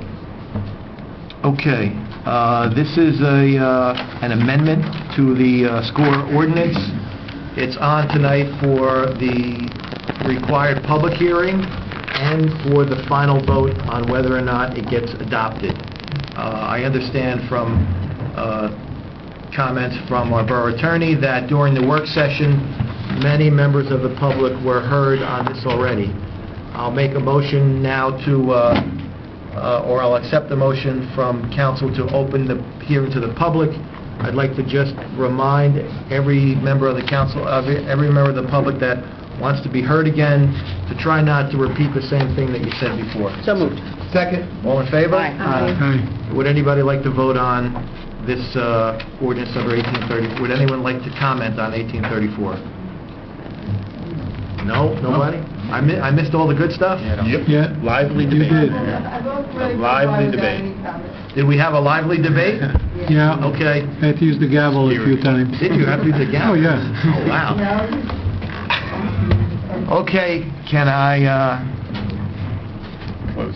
have a motion to close the public hearing on ordinance number 1834? So moved. Second. All in favor? Aye. Any opposed, any abstain? All right, can I have a roll call? Is there any further discussion from the council? Any further discussion from the council? No. All right, can I have a roll call on ordinance number 1834? Councilwoman Murphy? I'm going to vote no at this time because I do feel that we probably could eliminate the necessity of having only River Edge residents. Everyone has come out in droves. They've been here every week.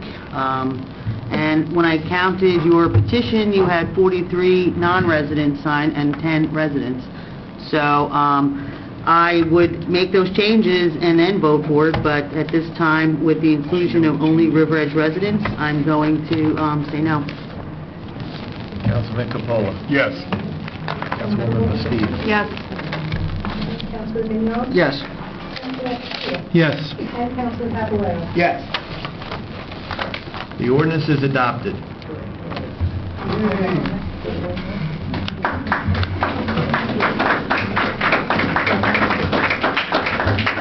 Okay, there are resolutions on our consent agenda, beginning with Resolution 15-196, going up to and including 15-212. Would any member of the council like to pull out for separate discussion, consideration, or a vote any of the resolutions on the consent agenda? Councilman Mignon. I was going to make a motion to table 15-199. We spoke about that in work session till we get some further clarification from Mr. Costa. Okay. I'll second that. I support that also, Mayor. I have a question. Was the discussion in a work session regarding this catch Yes, basin? we want clarification on the Yes, scope. I just had two questions. Well, wait a minute. Oh, you have a question about another resolution, or this one? two. No, two other Let's ones. deal with Ed's. Made a motion to table it. Yeah, Ed made a motion to table. Is there a second? There was a second on that? All in favor of tabling? Aye. Any opposed, any abstained? All right, so that's tabled. Next. I had a question about 15202. Just can you go into more detail about this grant and how it pertains, what it pertains to? The health department makes inspections of vacant apartments. Right. Once they vacate it, they go in and make a health inspection. So Is this something we get every year? every 5 years, they have to do the apartments, so we get some funding from the state to help them do it. Every 5 years the apartments are inspected? On a grant basis, yeah. So that's coming up in 2015? So I'm not sure of the timing, but that's why we simply granted this amount of money at this point in time. So this amount of money, does that cover like all the inspections? It's only $1,200. I'll have to get back to you. But the state is looking for a signed agreement on this, in order to get to, what, $1,200. Okay. Yeah. And then- Otherwise, the borough would have to provide that funding. My other question is 15206, the street sweeper contract, through the state contract? Yes. Was there any thought given to going through the Houston-Galveston consortium? The superintendent didn't mention it to me, he just brought the state contract to our attention.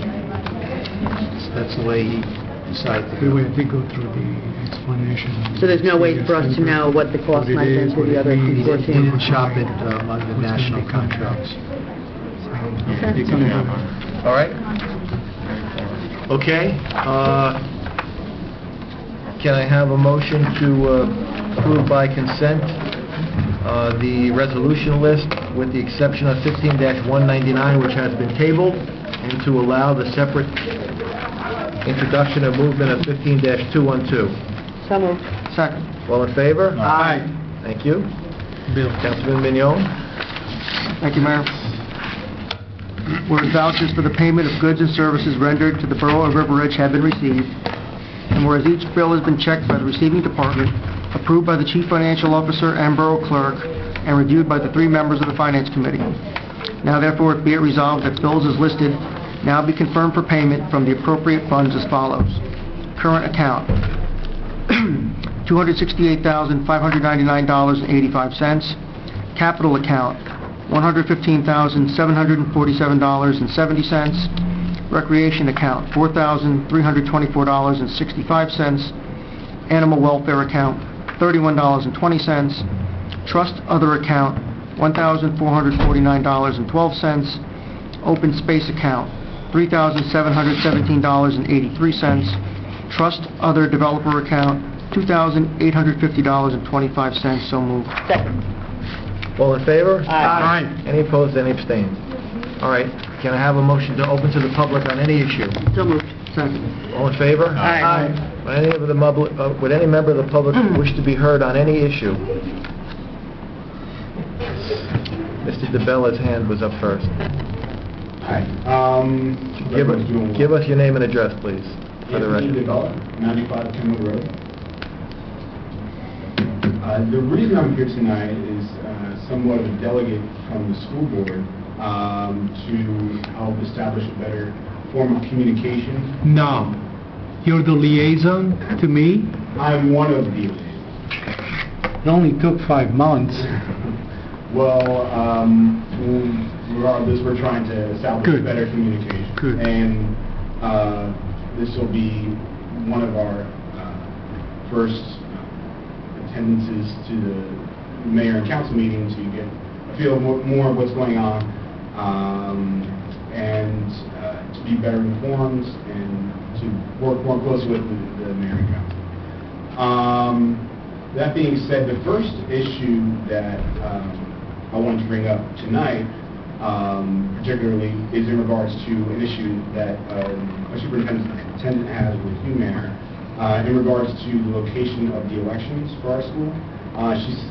I've heard for over the past year or so her speak about being in touch with you and following up about having an alternative location for the elections. It's a concern for the school board as well as superintendent that the elections be considered to be moved to somewhere else as it's a security concern for us. And as an alternative, another municipal building. And the issue is essentially that I've been hearing about it for over a year, since last summer, at least. And we haven't really seen any progression on the issue. Perhaps the solution isn't as simple as we might think it is simply moving to another municipal building, but we simply are just trying to have some sort of dialogue and to see a progression, because essentially there's really no communication and nothing going on where we can progress the issue further. So that is just something I want to bring to the attention of the council and the mayor, and to request for a follow-up and a response on that. And the second issue, particularly, is in regards to an emergency plan meeting. Our emergency plan needs to be updated and revised. Tova is currently is in touch with Tom Smith, who she said has been responsive. We need to get this squared away, all of the certain question marks that we have with the emergency plan. We need to get those straightened away. And there's a tentative date for May 21st, although when I spoke to Tova this morning, it hasn't been confirmed yet. Police and fire haven't exactly been getting back to her, haven't been quite responsive, but at least Tom Smith has. And the concerns of that is mainly having our emergency plans squared away in case of whatever happens in an emergency, and also how our buildings are going to be used in case of an emergency, because as of now, those questions aren't answered. So those are two important things. And the third thing is an issue on the redevelopment of the statute. We are, as I know some of the council have come to the meetings, we had a recent meeting on how we're structuring the school and addressing the population in the school. But we're trying to do as best we can, long-term planning. We've done demographic studies and so forth, and we're shifting teachers around and classrooms around. But it's very difficult for us to long-term plan without knowing a particularly specific status of redevelopment, where it stands. I know that maybe some of the issues involving the redevelopment are private and confidential and can be something that you share with us, although we would like to have some sort of mechanism where we can have a constant form of communication with the council. And I think that you've had this conversation there with the superintendent about developing a subcommittee, a joint school board and council subcommittee, to be able to work on any issues that go with the school board and the town council. I think that's a start. We can do something to have a more sustained form of communication and collaboration. Great. Well, we're glad to see you here, Mr. DeBella. It's, better late than never, but it would be beneficial to have an ongoing, structured dialogue between the governing body and the Board of Ed regarding these issues of residential development and regarding issues like certificate of occupancy ordinance and regarding our OEM plan, because the school board should have a seat at the table. Right now, the only communication that we really get is, what we can call back channel, and it's only coming from, one board member or so. So it would be good if there could be someone who could speak on behalf of the entire board, or at least come with us with a consensus of how the board feels, and then we could appoint our subcommittee so that we can respond to the board with a consensus as to how the governing body feels. So looking forward to engaging in this ongoing conversation. I know that we're experiencing some growth issues regarding the elementary schools now, but that's just, the basic evolution where the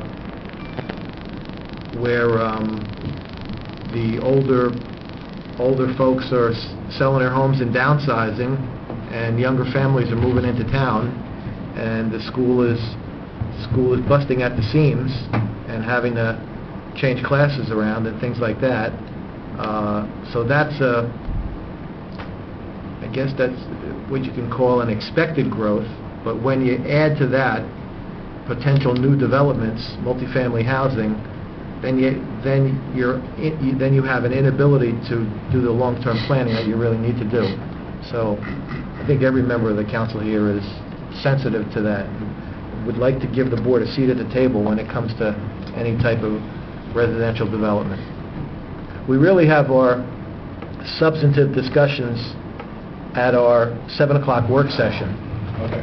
The 8 o'clock meeting, we have a preset agenda where we have to have public hearings and move and adopt ordinances. We don't really get an opportunity to address old business or new business that would involve the issues that you described. Okay. So by coming to the 7 o'clock meeting, and if you wanted to establish a subcommittee that we could meet, at 6:30 or something like that, that would be great. Okay. All right. Going forward, so can we say that the council would be open to forming a subcommittee with the school? Well, I know maybe this isn't the right time. I figured. no, someone would have to make a motion to establish a subcommittee, and I would think our liaison, Vito Acrofreda, would be an automatic member, and then we could probably have another member to be on the subcommittee, but it's up to the council what they want to do. Should we put it on the agenda for next time? Yeah, And then, yeah. so we can list it for the agenda And next time. there were some ongoing discussions with Dr. Ben Dove and individual members of the board regarding the election districts and the polling places, and I think we made some progress of identifying one location, but we would need another location that we don't have yet, but we should study it and see if we could come up with something. But I need to tell the board, or say publicly, that these polling place changes all have to be approved by the Board of Elections in Hackensack, and they have requirements regarding ADA accessibility and security and staffing and whether or not they could move the voting machines in and out. So there are logistical things that would have to be discussed even if we identified alternate sites. The community center would serve as a voting. It's not so easy as just saying, Yeah, we're gonna move the voting booths into company number 1 on election day. Well, it's been in the school for a number of years, and something that's been the way it is for so long it would take some time. But it's great to see the openness to be working more closely with the board. I think it's essential, and there's a need for it, and we be able to establish a mechanism. There's a need, because if you don't have the ongoing dialogue, then you have You're in a vacuum. Yeah. You have the chance for there to be public hysteria or misinformation about certain issues that you would like to try to avoid by putting out the correct facts. Okay, so going forward, should I get in touch with for you, and we'll just coordinate? Yes. All right, thank you. Thank you so much. Mayor, a question for Mr. Bella. Does the BOE have a subcommittee formed already? We created an ad hoc. For this, for what we just discussed? Yeah, for going for... So you have a subcommittee established? We do. How many people are on this subcommittee? 3. Okay, so we will act and come up with our own subcommittee, 3 people, but essentially, if I'm nominated chair of the committee, I will love that. Then I need my counterpart at your committee so that we don't wait for all 6 heads to be together at the same time. Sure. So that would also further assure that there is a continuous dialogue going on. Absolutely. All right? Yeah. Thank you, Mayor. Thank you. Someone else had their hand up? Yes? Yes, Catherine Brown, 763 Summit Avenue. I was here last month about curbing issues and resurfacing of Webb Avenue on the corner of Webb and Summit. First, I'd like to thank Mr. Jenkins for contacting me on the letter to Mrs. Costa regarding the damage done when they resurfaced the street. Secondly, for promptly sending me a copy of the ordinance. However, I've done some, I haven't heard anything, I haven't heard from Mr. Thompson, nobody came by to look at it, it's been a month, so just to make you aware of that. But I did a little research, and last year, ordinance number 1806, April of 2014, called for resurfacing, and Webb Avenue was included in that. So my question is, and I hear the wording on other resurfacing projects going forward, it says that the undertaking of the road resurfacing and improvement program, which includes Webb Avenue in this ordinance, including curbing and sidewalk improvements where necessary.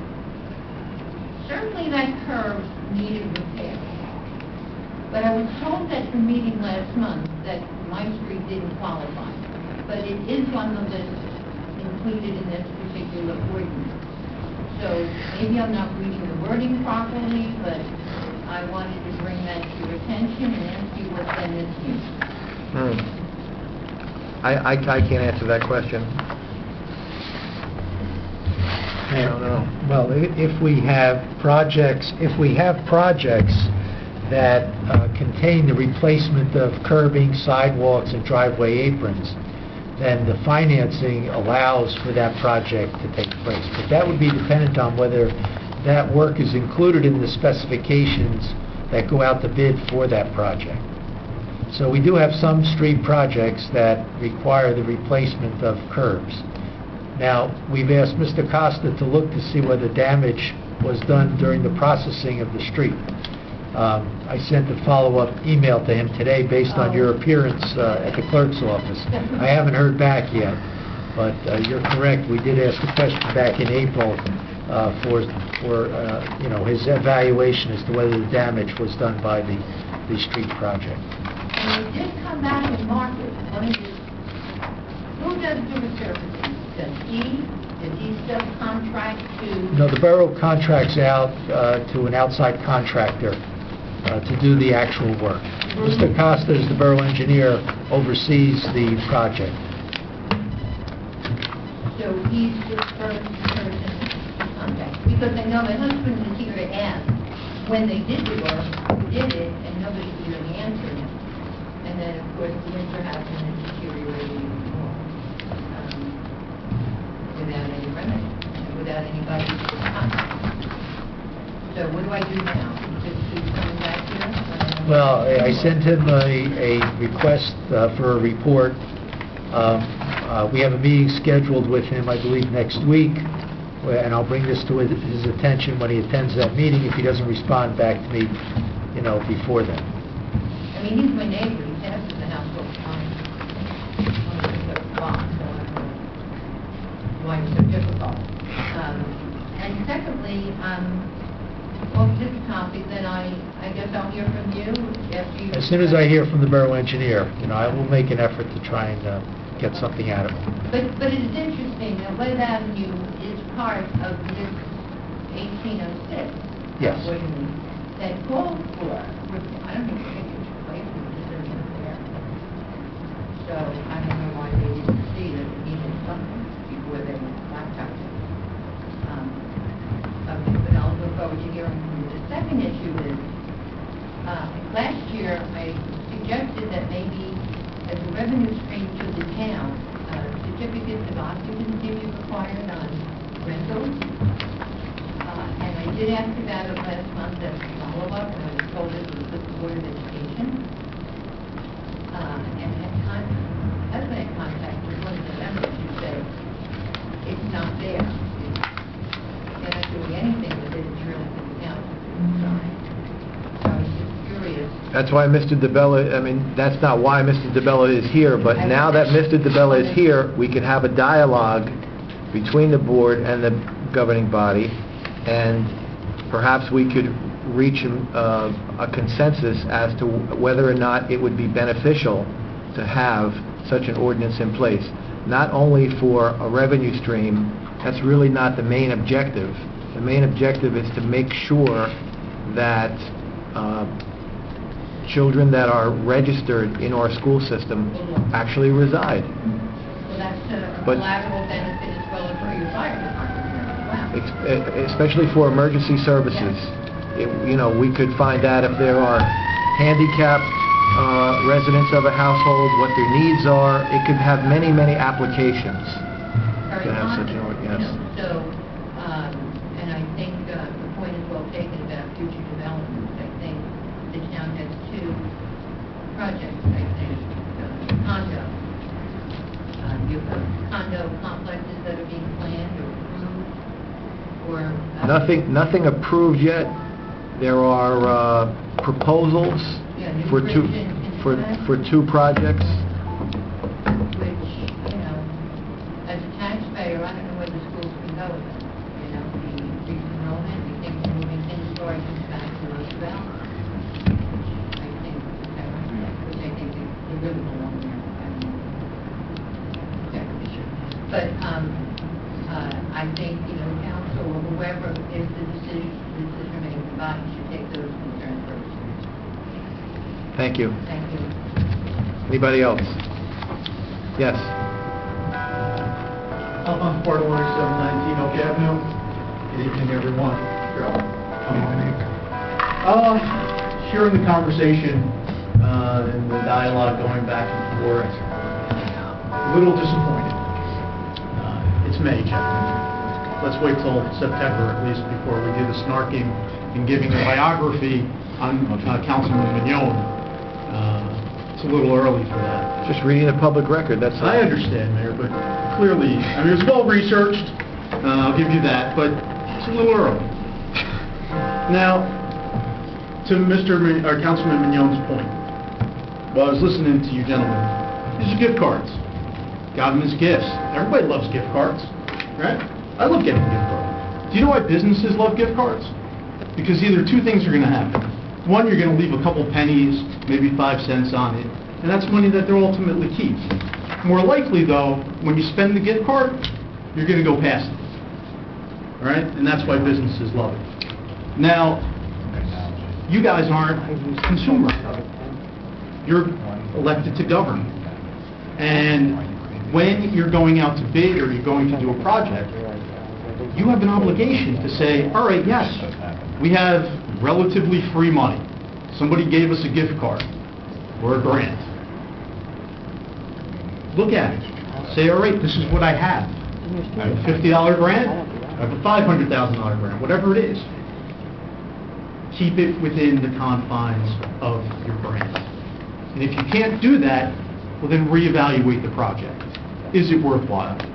Because I've been quietly watching over the last year and a half or so, and I've seen the debt increase in this town. I've seen the bonding go up. And maybe not right now, but at some point it's going to become an issue. Now, tonight, on the one with the safe routes to school, sure, is it worthwhile? But you didn't know whether or not you were double bonding for something. $150,000. I got to pass it so I know what's in it. Now you call it a flip-flop. Here's another political quote. I got to pass it so I know what's in it. And that's what I'm hearing. Listen, the library roof. I voted originally for that. I've been off the council for a year and a half. That project took 3 or 4 years before it was actually done. Are you telling me you can't stop, pause for a moment, and say, can we figure this out? to see what's in here before we pass it. We know things move at a glacial pace, all right? We know that. Pause. Take a moment. Find out what's in things before you pass it. Thank you. Thank you. Thank you. Anybody else? Motion to close to the public. So moved. Second. All in favor? Aye. Aye. Council comments. Councilwoman Murphy. I just want to remind everyone, the farmers market will be up and going on June 9th. We are hoping to work with the seniors to try and bring them to the market, since it will be on a Tuesday, and we're trying to find programs for them to get discounts on the produce. So we'll be making a trip to the seniors on a Monday and see if we can somehow, because I know they go to ShopRite on Tuesdays, maybe they'd like to come to the farmers market, and we have some coupons to reduce the cost of the fresh produce. I want to just say I went to a fundraiser on Friday for Rob Gebhardt, and it was a great turnout by the community to support him, and I hope him and his family the best. It was a really great thing to see the community come together. Saturday, I was at the Reef basketball game at the high school. They had a great turnout, 700 to 800 people.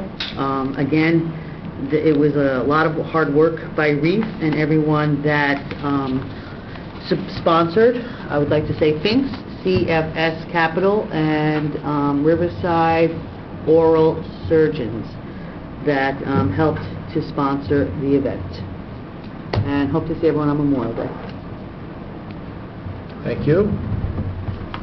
Councilman Capola. No comments, Mayor, thank you. Councilman Bastide. No comments Councilwoman tonight, Mayor, Bastide. thank you. Councilman Mignon. We had one more slogan for the lexicon there. Tonight we've heard that, something wasn't defeated, it failed to get enough votes to be approved. So that's another one we heard tonight. So we're going to have a lot of that, I guess, between now and November, but... That was the vote, 3-2. But it failed. Required 4 votes, it failed. Is that your comment? Yes, it is, Mayor. Councilman Aquafredo, thank you. I think the council should have joined me in Italy and vote on those motions while going over some fine food and even better wine. Of course, it's all to lighten up the atmosphere here. I need to thank the fire department and the police department for their response to a smoke alarm, 3 smoke alarm condition at my house on Saturday the 25th of April while we were away and my daughter was hosting a dinner party. Apparently, after the dinner party was over, some latent smoke that had not been properly exhausted by our very powerful 1200 CFM hood exhaust got into the fire alarms and triggered them. And she called us and she said, "Dad, half of River Edge is here. The street looks like a Christmas tree." So the point of the matter is, I just wanted to say publicly thank you to Officer Sanchez, who was the first one who responded and stayed with my daughter throughout, even discussing about music and whatnot. And also to the fire department, who promptly responded as well. And when they got to my house, they realized who lived in it, and they were ever so careful to gingerly move themselves down to the basement and up to the 2nd floor in full gear because they were afraid to break something.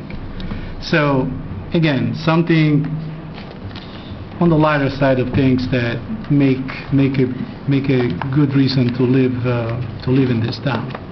On a more serious note, developments. I think each one of us should start thinking, what is that we mean and what is that we want out of a development? We don't have too many empty parcels of land in this town. In fact, we're predominantly built out. We're a bedroom community of the New York metropolitan area. But those 2 or 3 parcels of land sooner or later we'll get a lot of interest because we are a great town. And we are going to be called to make some decisions, and I don't know what the correct mechanism is to educate ourselves about development. I don't know if it means going back to the original redevelopment plan that was done or the one that was attempted by Mr. Smart 2 years ago already. But we can't be operating in a vacuum when it comes to development and wait for people such as the mayor and Ed and myself to perhaps do this more often than you guys to kind of express our opinion and then come along with it. I think we all need to understand what is that we think it's best for this town. So I needed to say that as your council president as well as your resident architect. So thank you for your patience. I'm done, Mayor. Thank you. Councilman Papaleo. All No. time. No comment, Mayor, thank you. No comments. Okay. I'd like to ask the council a question. Was the community center discussed at the Yes, it work was. session? I briefed the entire council on the purpose of the report that they received, the need for the subcommittee to get with the Kanzani architects and come up with a list of rooms and square footages, which will then also be sent out to the council for basically review and approval, and that will constitute the basis of the request for proposal of architectural firms. I also invited the council, when this square footage document comes out, we will have to have a consensus on exactly how big this community center needs to be and some sort of a budget which we can base on up-to-date per square foot costs used in the private world when it comes to price these items. But I think those two ingredients are essential to give to the architects so that we want to avoid at all costs that they redesign, they over-design, and if we tell them we have 1.5 million, they come up with a scheme that's going to cost 3 million. So that's a good guidelines to give professionals. So is there what do you recommend as the next step? The next step is the three of us should get together with Kanzani, tell Kanzani, I'm okay with the Kanzani report. I haven't heard from Ed yet, but I haven't had the opportunity to discuss it with Ed. But tell Kanzani to go ahead and translate those room requirements into square footages, and at least the committee agrees on what the size of the building should be, and then sending it to the council I mean, we need the council to have skin in this all along, so they have to buy on or not on what the subcommittee recommendations are, and then immediately after that prepare an RFP, which I think, at least 4 or 5 architectural firms that I know of will be more than eager to respond. So the next step is to meet again with the Kanzanis, me, you, and Ed. Yes, and make sure that Ed has the opportunity to review and criticize the Kanzani report. Right. And then, we have this meeting, and that report then becomes a list of spaces with square footages attached to it. And in the meantime, every member of council has a copy of the report? I've asked the council to become familiar with it. Okay. I'm sorry, Mayor, I didn't mean to talk over you. No, they could give and any member of council can give their of course. input. Right. One of the things that our committee didn't consider and probably should, now that we have a liaison from the Board of Ed, and there's been an ongoing request for probably 2 years now about the polling places. Yeah, we just mentioned it to each other. A proposed community center may fulfill that issue.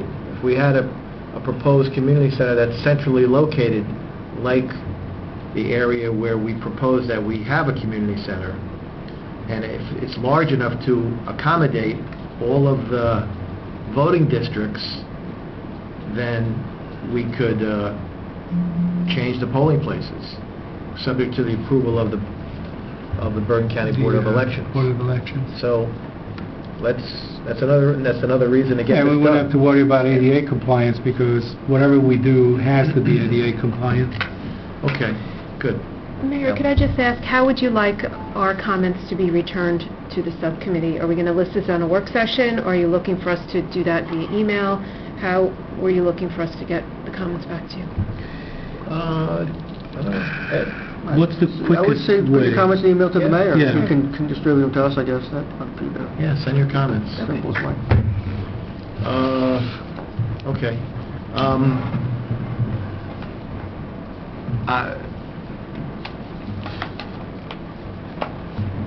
Al Bartolone's comments are well-intentioned. I didn't mean to single out Ed for criticism.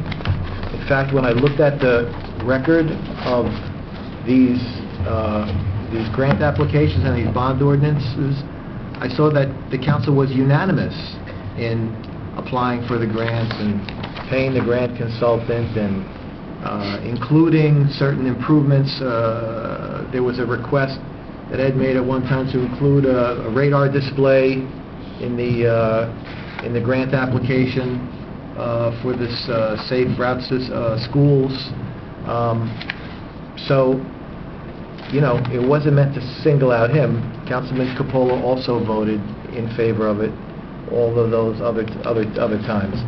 What I don't want to do is make a political issue now. If a plan needs to be tweaked, or, for instance, let me go back 1 second. We have a community center project that we're all working on together in a bipartisan manner.